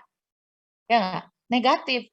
Makin banyak tamu, makin turun pendapatan saya. Oh, berarti ini bisnis yang aneh. Oh, tamunya ternyata maunya di tamu yang justru kita tarik gitu ya. Jadi ada sesuatu yang kita bayarkan lagi kepada tamu itu. Demikian juga okupansi. Ada yang salah nih ya, kok negatif. Terus gimana Bu? Apakah penelitian saya salah, laporan saya salah? Ya enggak, kan laporan kita berdasarkan data. Tugas Anda jelasin itu. Kenapa beda? Okupansi. Event juga negatif loh terhadap pendapatan. Kalau eventnya naik, pendapatan juga turun. Sama nih sejenis nih penjelasannya. Apa yang bisa Anda jelaskan dengan fenomena penurunan kok X-nya turun, tamu okupansi ininya itu kok si Y-nya juga turun. Tapi ada yang positif Bu, hubungannya ya. Misalnya tamu dengan okupansi, ya iyalah kalau tamunya banyak itu kan berarti yang dihuni, kamar yang dihuni juga makin banyak. Itu besar loh. 0,913, 91,3%. Ya iya, hubungannya erat banget ya. Terus event juga gitu ya. Iya, kalau tamunya banyak itu berarti bisa tamu dari hotelnya, tamu yang nginep atau tamunya si event kan gitu ya. Penjelasannya itu hal-hal seperti itu nggak bisa dijelaskan oleh si SPSS, apalagi saya nggak ngerti. Yang bisa menjelaskan itu adalah Anda yang tahu kasusnya seperti apa. Kenapa ya itu ada negatif? Kenapa ya dia positif antara tamu dengan okupansi? Nah, terus di bawahnya ini ya, ini data signifikansi ya, kehapus ya sama saya ya. Ini data signifikansi nih, kehapus nih sama saya. Kita lihat. Nah, ini data signifikansi nih. Saya hapus ini nih. Ini signifikansi nih. Saya hapusnya salah nih, kebanyakan yang dihapus. Data signifikansi buat apa?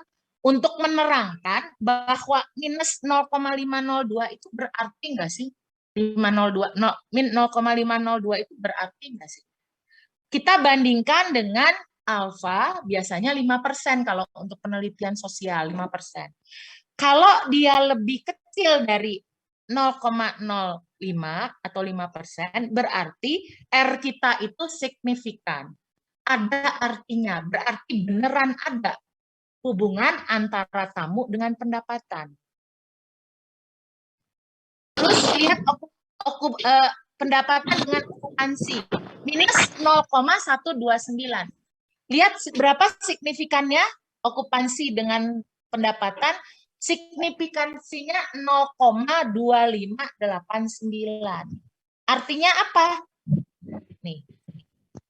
Signifikansi antara okupansi dengan si 0,129 itu ternyata signifikansinya besar banget, lebih besar dari 0,05. Artinya sebenarnya tidak ada nih, tidak signifikan. Jadi boleh kita anggap tidak ada hubungan antara pendapatan dengan okupansi. Kenapa dia nggak ada hubungan? Coba cek studi kasusnya menyatakan apa di okupansi. Ya, okupansi ternyata dihitungnya cuma berdasarkan begini Bu, dan ternyata hal ini menganggap begini. Itu cerita ada di studi kasus. Anda yang harus jelaskan. Nanti itu ada kolom lain yang di tempat Anda menjelaskannya, itu namanya kita masuk ke pembahasan secara ekonomi. Itu ya, paham ya? Coba lagi, pendapatan dengan event, minus 0,45 negatif juga. Signifikan nggak? Lumayan Bu, signifikan, karena masih di bawah 0,005. Kan dia 0,020. Signifikan, berarti memang event dan tamu, hati-hati. Dia punya hubungan negatif, hubungan ya, bukan pengaruh. Kita belum masuk ke pengaruh. Pengaruh nanti harus dipakai analisis kan. Kalau ini cuma hubungannya negatif. dan signifikan. Itulah nanti yang harus Anda ceritakan. Jadi nanti kalau yang saya sudah kerjakan, seperti ini hasilnya. Kita masukkan di sini 0,5 gitu ya, atau lembar jawabannya nih, yang udah rapi itu mana? Ini ya, nanti kelihatan berapa ininya. Oke, Anda bisa terangkan nanti, ceritakan ini. Oh, ini sekian. Ada hubungan yang sangat tinggi antara tamu dengan okupansi. Jadi kita bisa menggunakan okupansi untuk memprediksi tamu bisa. Tapi kalau okupansi memprediksi pendapatan kayaknya belum pasti itu, karena signifikansinya 0,20 gitu ya. 0,289, 28,9%. Nanti di catatan saya ada kok cara bagaimana Anda melakukan identifikasi atau analisis ya outputnya. Jadi kita bisa lihat setelah Anda klik, terus dapat hasilnya, Anda tuliskan di sini. Berapa jumlah korelasinya antara jumlah tamu, pendapatan dengan jumlah tamu, gitu ya.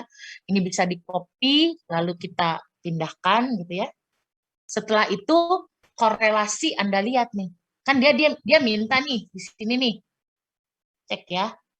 Tadi di lembar jawaban, signifikansinya berapa? Signifikansi berarti Anda lihat dari data Anda ini nih. Yang ini nih, 0,10 gitu ya. 0,10 gitu kan. 0,10 terus 0,00 gitu kan. Ada 0, berapa lagi nih. Dan seterusnya ini Anda bisa lihat kan. 0,289 untuk hubungan antara pendapatan okupansi dengan pendapatan, gitu kan, 0,20 untuk hubungan event dengan pendapatan. Oke, sampai sini bisa ya. Terus kalau ditanya, dia pengaruhnya arahnya apa? Arahnya negatif atau positif? Anda bisa lihat dari tandanya. Oke. Terus kalau saya tambahkan gitu ya, yang disebut tidak ada hubungan itu artinya tidak signifikan hubungannya kalau signifikansinya lebih besar dari alfa pakai 0,05. Kalau lebih kecil dari 0,05 kita bilang dia signifikan. Kalau lebih kecil lagi dari 0,01 itu berarti sangat signifikan. Ya, jadi ada not signifikan, NS, signifikan pakai bintang 1, dan sangat signifikan kalau dia ternyata 0,00, itu kan berarti lebih kecil dari 0,01, berarti sangat signifikan. Selesai untuk korelasi. Jadi H0-nya tidak ada hubungan antara variabel itu dengan anu gitu ya, variabel jenis tamu dengan apa tadi, pendapatan gitu ya, H1-nya ada. Tapi ini theoretically. Kalau mau praktis kan Anda cuma menentukan ada hubungan nggak, lihat aja signifikansinya. Kalau dia kecil, lebih kecil dari 0,05 berarti ada hubungan signifikan. Kalau dia lebih kecil dari 0,01, sangat kecil, berarti dia sangat signifikan hubungannya. Paham? Oke, kan tidak ditanyakan H0 dan H1 kan, kalau secara praktis kan, di riset. Arah dan kekuatannya Anda cek. Kalau arahnya negatif, ketahuan min 0,502, oh itu berarti arahnya negatif. Artinya kalau X-nya naik, si Y-nya turun. Itu kan sama dengan B nanti kita pakai. Tidak ada tanda, itu berarti sebenarnya positif. Cuman nggak dikasih tanda aja. Kekuatannya, Anda perhatikan R-nya. Kita pakai yang ini aja. Kalau R-nya kurang dari plus minus 0,70 hubungannya lemah. Kalau 0,70 sampai 0,90 R-nya loh ya, bukan R kuadrat. Nanti ada R kuadrat. Ini R-nya adalah hubungan yang moderate atau sedang. Kalau R-nya lebih besar dari 0,90, plus minus ya.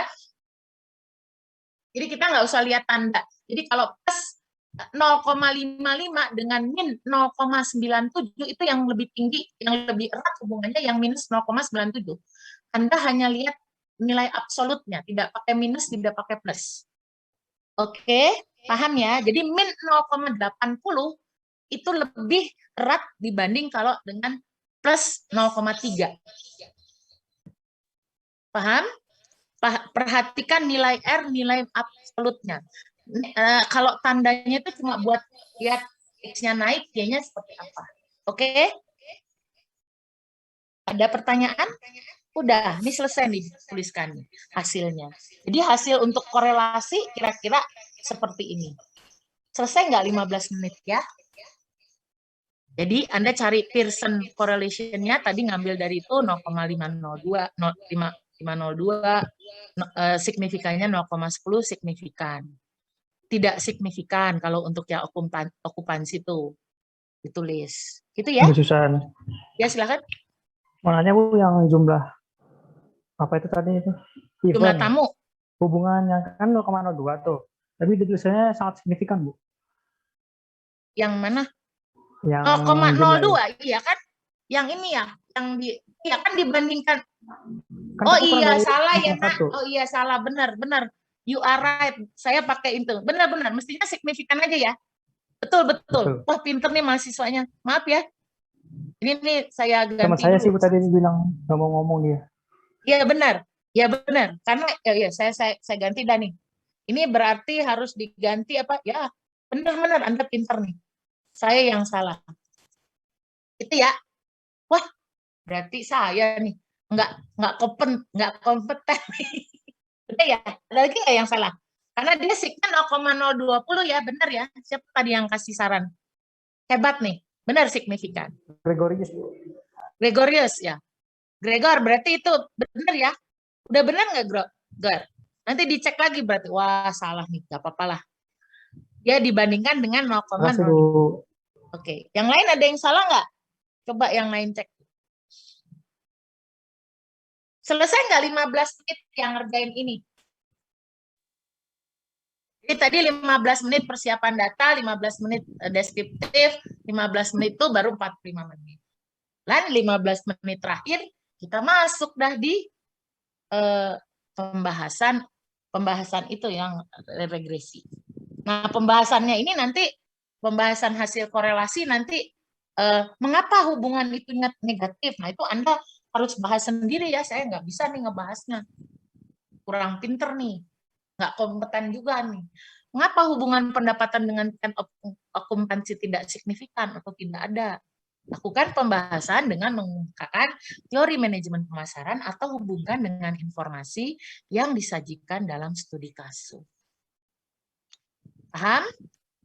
15 menit ya, jadi 3 pekerjaan, masing-masing alokasikan waktu 15 menit, 15 menit, 15 menit. 45 menit Anda sudah ada di bagian, udah 2/3, enggak deh, udah 3/4 selesai. Tinggal yang 1/4-nya lagi adalah yang regresi. Kalau regresi mah udah juara. Nah ini ya, regresi nanti Anda akan melakukan kelayakan model regresi, R kuadratnya, persamaan regresinya yang pakai A-nya berapa, B1-nya berapa, lalu melakukan analisis jalur dengan melihat standardized B-nya, pakai uji T.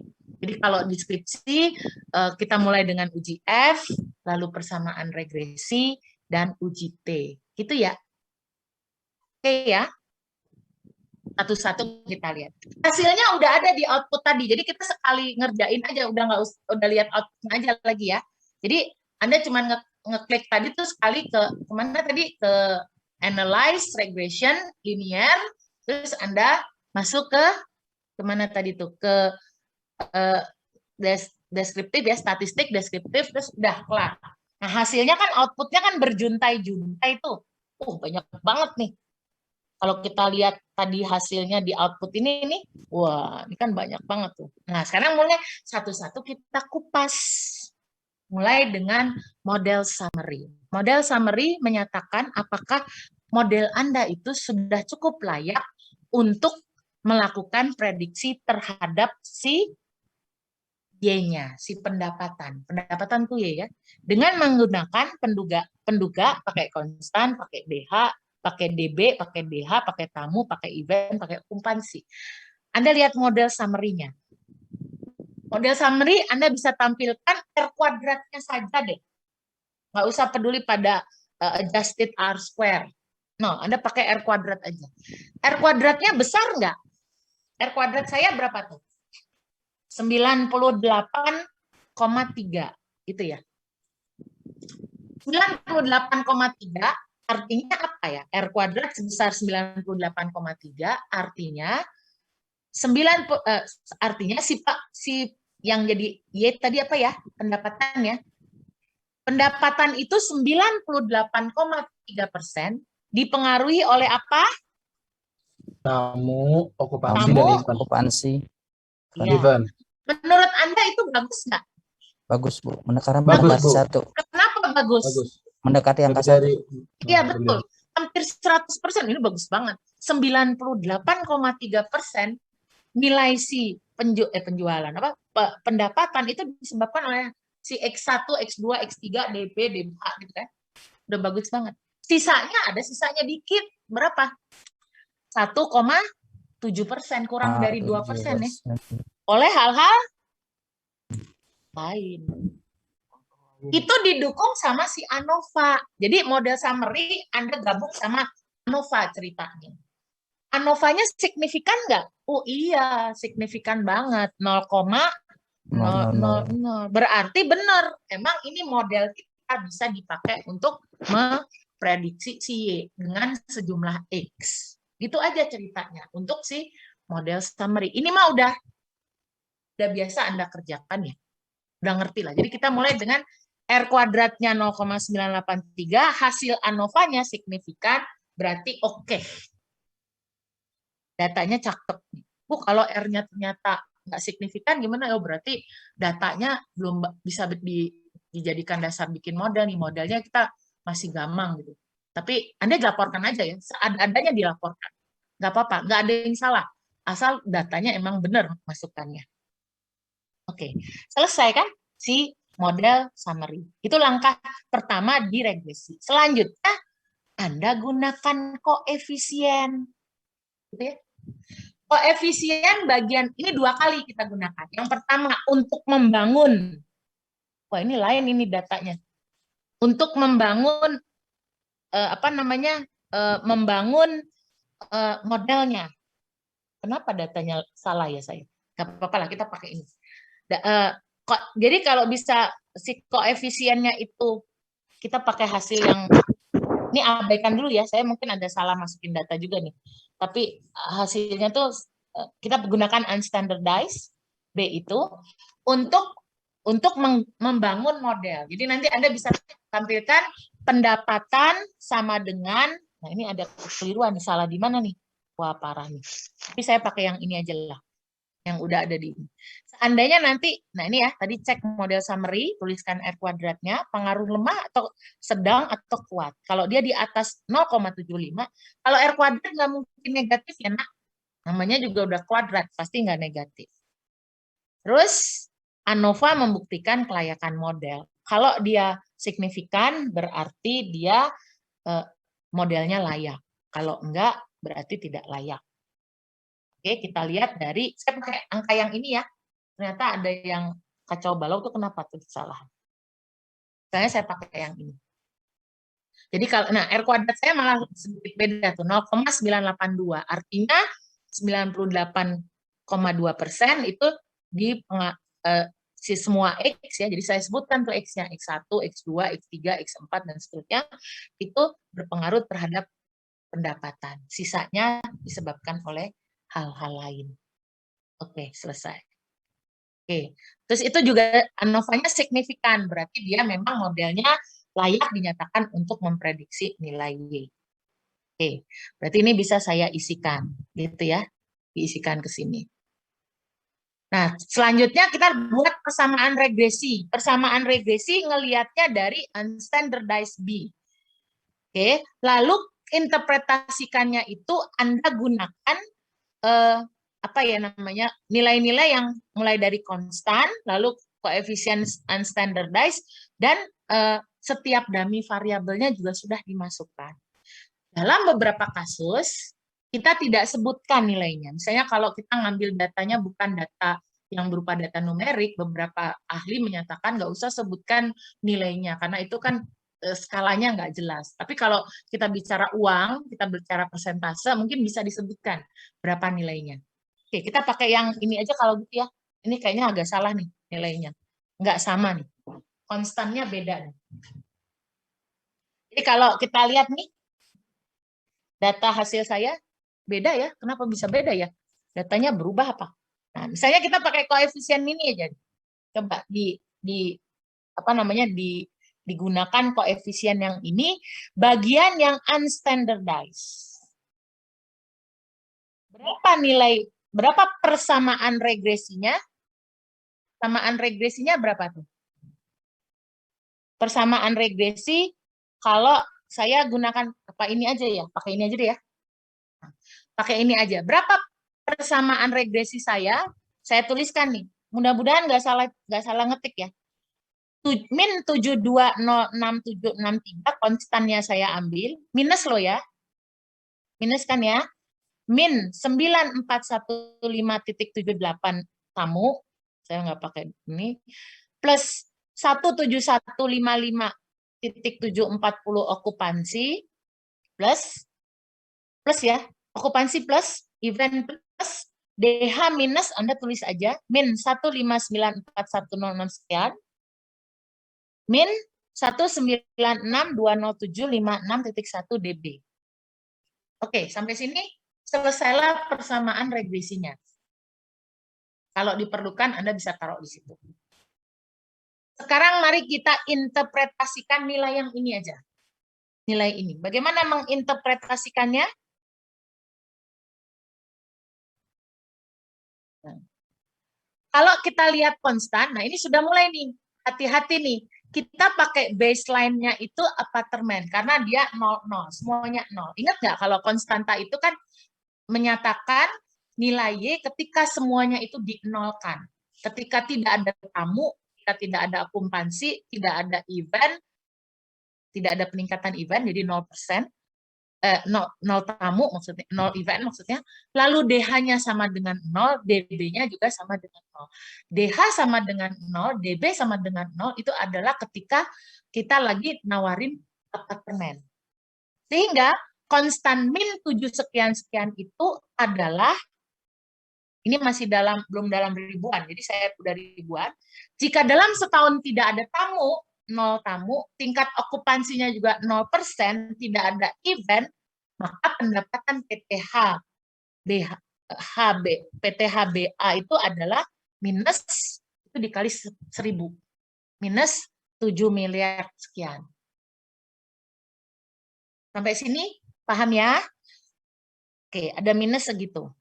Jadi kita merugi ya. Iyalah merugi kan, mana nggak merugi, nggak ada orang datang kan pasti ya kita harus tetap keluarin duit kan, bayar pegawai, bayar listrik, pemeliharaan. Itu cuma min 7 tuh. Kan? Nah, itu min 7 miliar. Oke. Sekarang lihat betamu. Betamu adalah min 9415.78. Kalau dalam ribu itu adalah 900 ribuan. Berkurang. Jadi kalau setahun kita naikin 1 orang tamu datang, maka pendapatan kita justru turun sebesar 951.578. Ternyata ada biaya yang lebih sebesar ini per tamu yang harus ditanggung. Kenapa ya? Wah, nggak tahu tuh saya. Ini harus Anda jelaskan dengan bukti dari studi kasus. Lagi-lagi ini untuk pelayanan apartemen ya.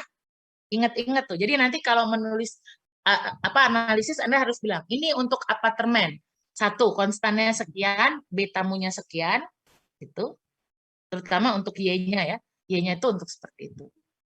Nah, kalau untuk ya hilang, nggak mau jalan. Selanjutnya untuk yang okupansi juga seperti itu. Kalau kita naikkan 1%, saya hilang ya.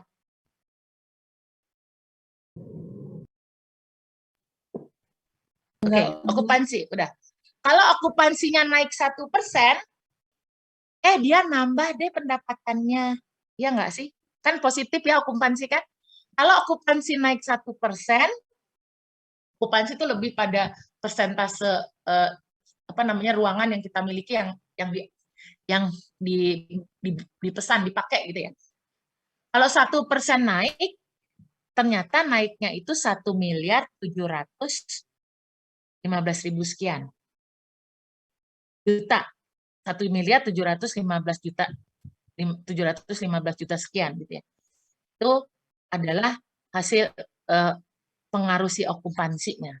Nah, event juga positif nih, positif sebesar 46 juta, setiap kali ada satu event masuk gitu ya, naik, berarti seperti itu. Selesai untuk interpretasi konstanta dan B. Sekarang kita masuk ke DH itu loh, yang ada min. Kira-kira tahu nggak artinya apa tuh DH? DH min 15941069.8 DH. Ini tercapai kalau DH-nya sama dengan 1. Berarti kalau kita pakai hotel sebagai pembandingan dengan si apartemen, maka pendapatan kita yang sudah minus itu turun lagi sebesar min 1,5941069.8. Jadi kalau kita lihat sekarang DH-nya, itu berarti pendapatan PT HBA itu turun lagi sebesar segitu dikaliin 1000 ya. Mudah-mudahan saya benar tuh. Kalau salah maaf deh. Ya benar. 159 juta dibanding kalau dia dari apartemen. Jadi kebayang, oh kalau dibanding dengan apartemen, hotel itu masih lebih merugi lagi. Kenapa ya begitu? Itu urusan nanti kita melakukan pembahasan dengan manajemen ekonomi. Ternyata berkurang. Oke, min 51 itu. Nah, min 19,20756 DB. Sekarang DB nih, berarti kita lagi fokus ke Bungalo. Bungalo juga negatif. Jadi dia memberikan beban negatif lagi pada pendapatan kita dibanding dengan apartemen. Selesai. Jadi kita bisa bilang Bungalo itu memberikan pengurangan lagi dibanding kalau pendapatan kita di pakai hotel ya, pakai yang DH hotel, apartemen ya, DH sama dengan 0, DB sama dengan 0 kan pendapatannya minus 7.000 sekian tuh, 7 miliar sekian. Nah, kalau kita bandingkan lagi dengan si Bungalo ditambah lagi min 192, berarti ada sesuatu lagi nih di Bungalo yang lebih membebankan sehingga kita harus keluarkan kos lebih banyak lagi. Oh iya, mungkin berkaitan dengan dia kan di tempat-tempat lebih terpencil, berarti harus begini-begini. Nah, itu udah analisis yang harus dilihat dari setiap kasus di kasus Anda itu harus Anda lihat, bukan nggak bisa pakai statistik lagi ngejelasinnya. Sampai di sini selesai untuk model regresi.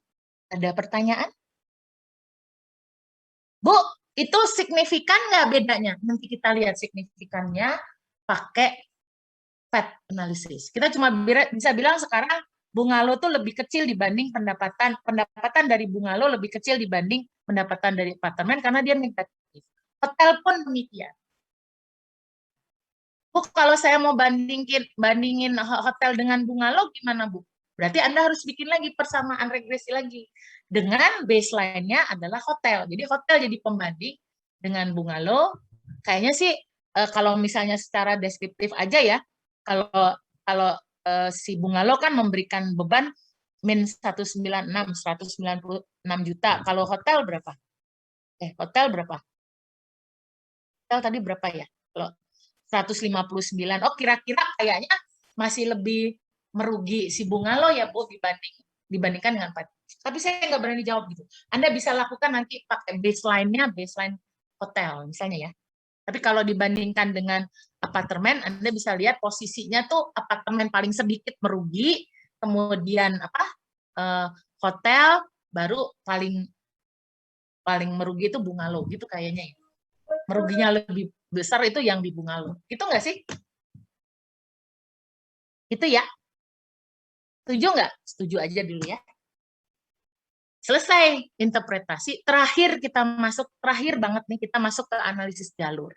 Disinilah Anda bisa menjawab dari semua X itu mana yang pengaruhnya signifikan. Kan kita punya X paling tidak tamu, okupansi, event, terus kalau kita geser dari apartemen ke hotel, sama dari apartemen ke Bungalo. Pengaruh nggak? Nah, perbedaan Y dengan pendapatan tuh ya Y-nya. Pendapatan dari hotel itu signifikan nggak dengan si apartemen? Itu bisa terjawab juga. Mari kita lihat. Ngelihatnya di mana analisis jalur? Anda lihat di output koefisien, lihat standardized beta, which is sama dengan PET koefisien, sama dengan besar pengaruh parsial, uji T, dan signifikansi. A0-nya sama, tidak ada pengaruh, H1-nya ada, lalu cek signifikansi, bisa sangat signifikan, bisa signifikan aja, bisa tidak signifikan, berarti tidak ada hubungan ya. Oke, terus kita lihat di sini. Coba cek dulu sebelum diberi kata-kata, signifikan yang besar mana?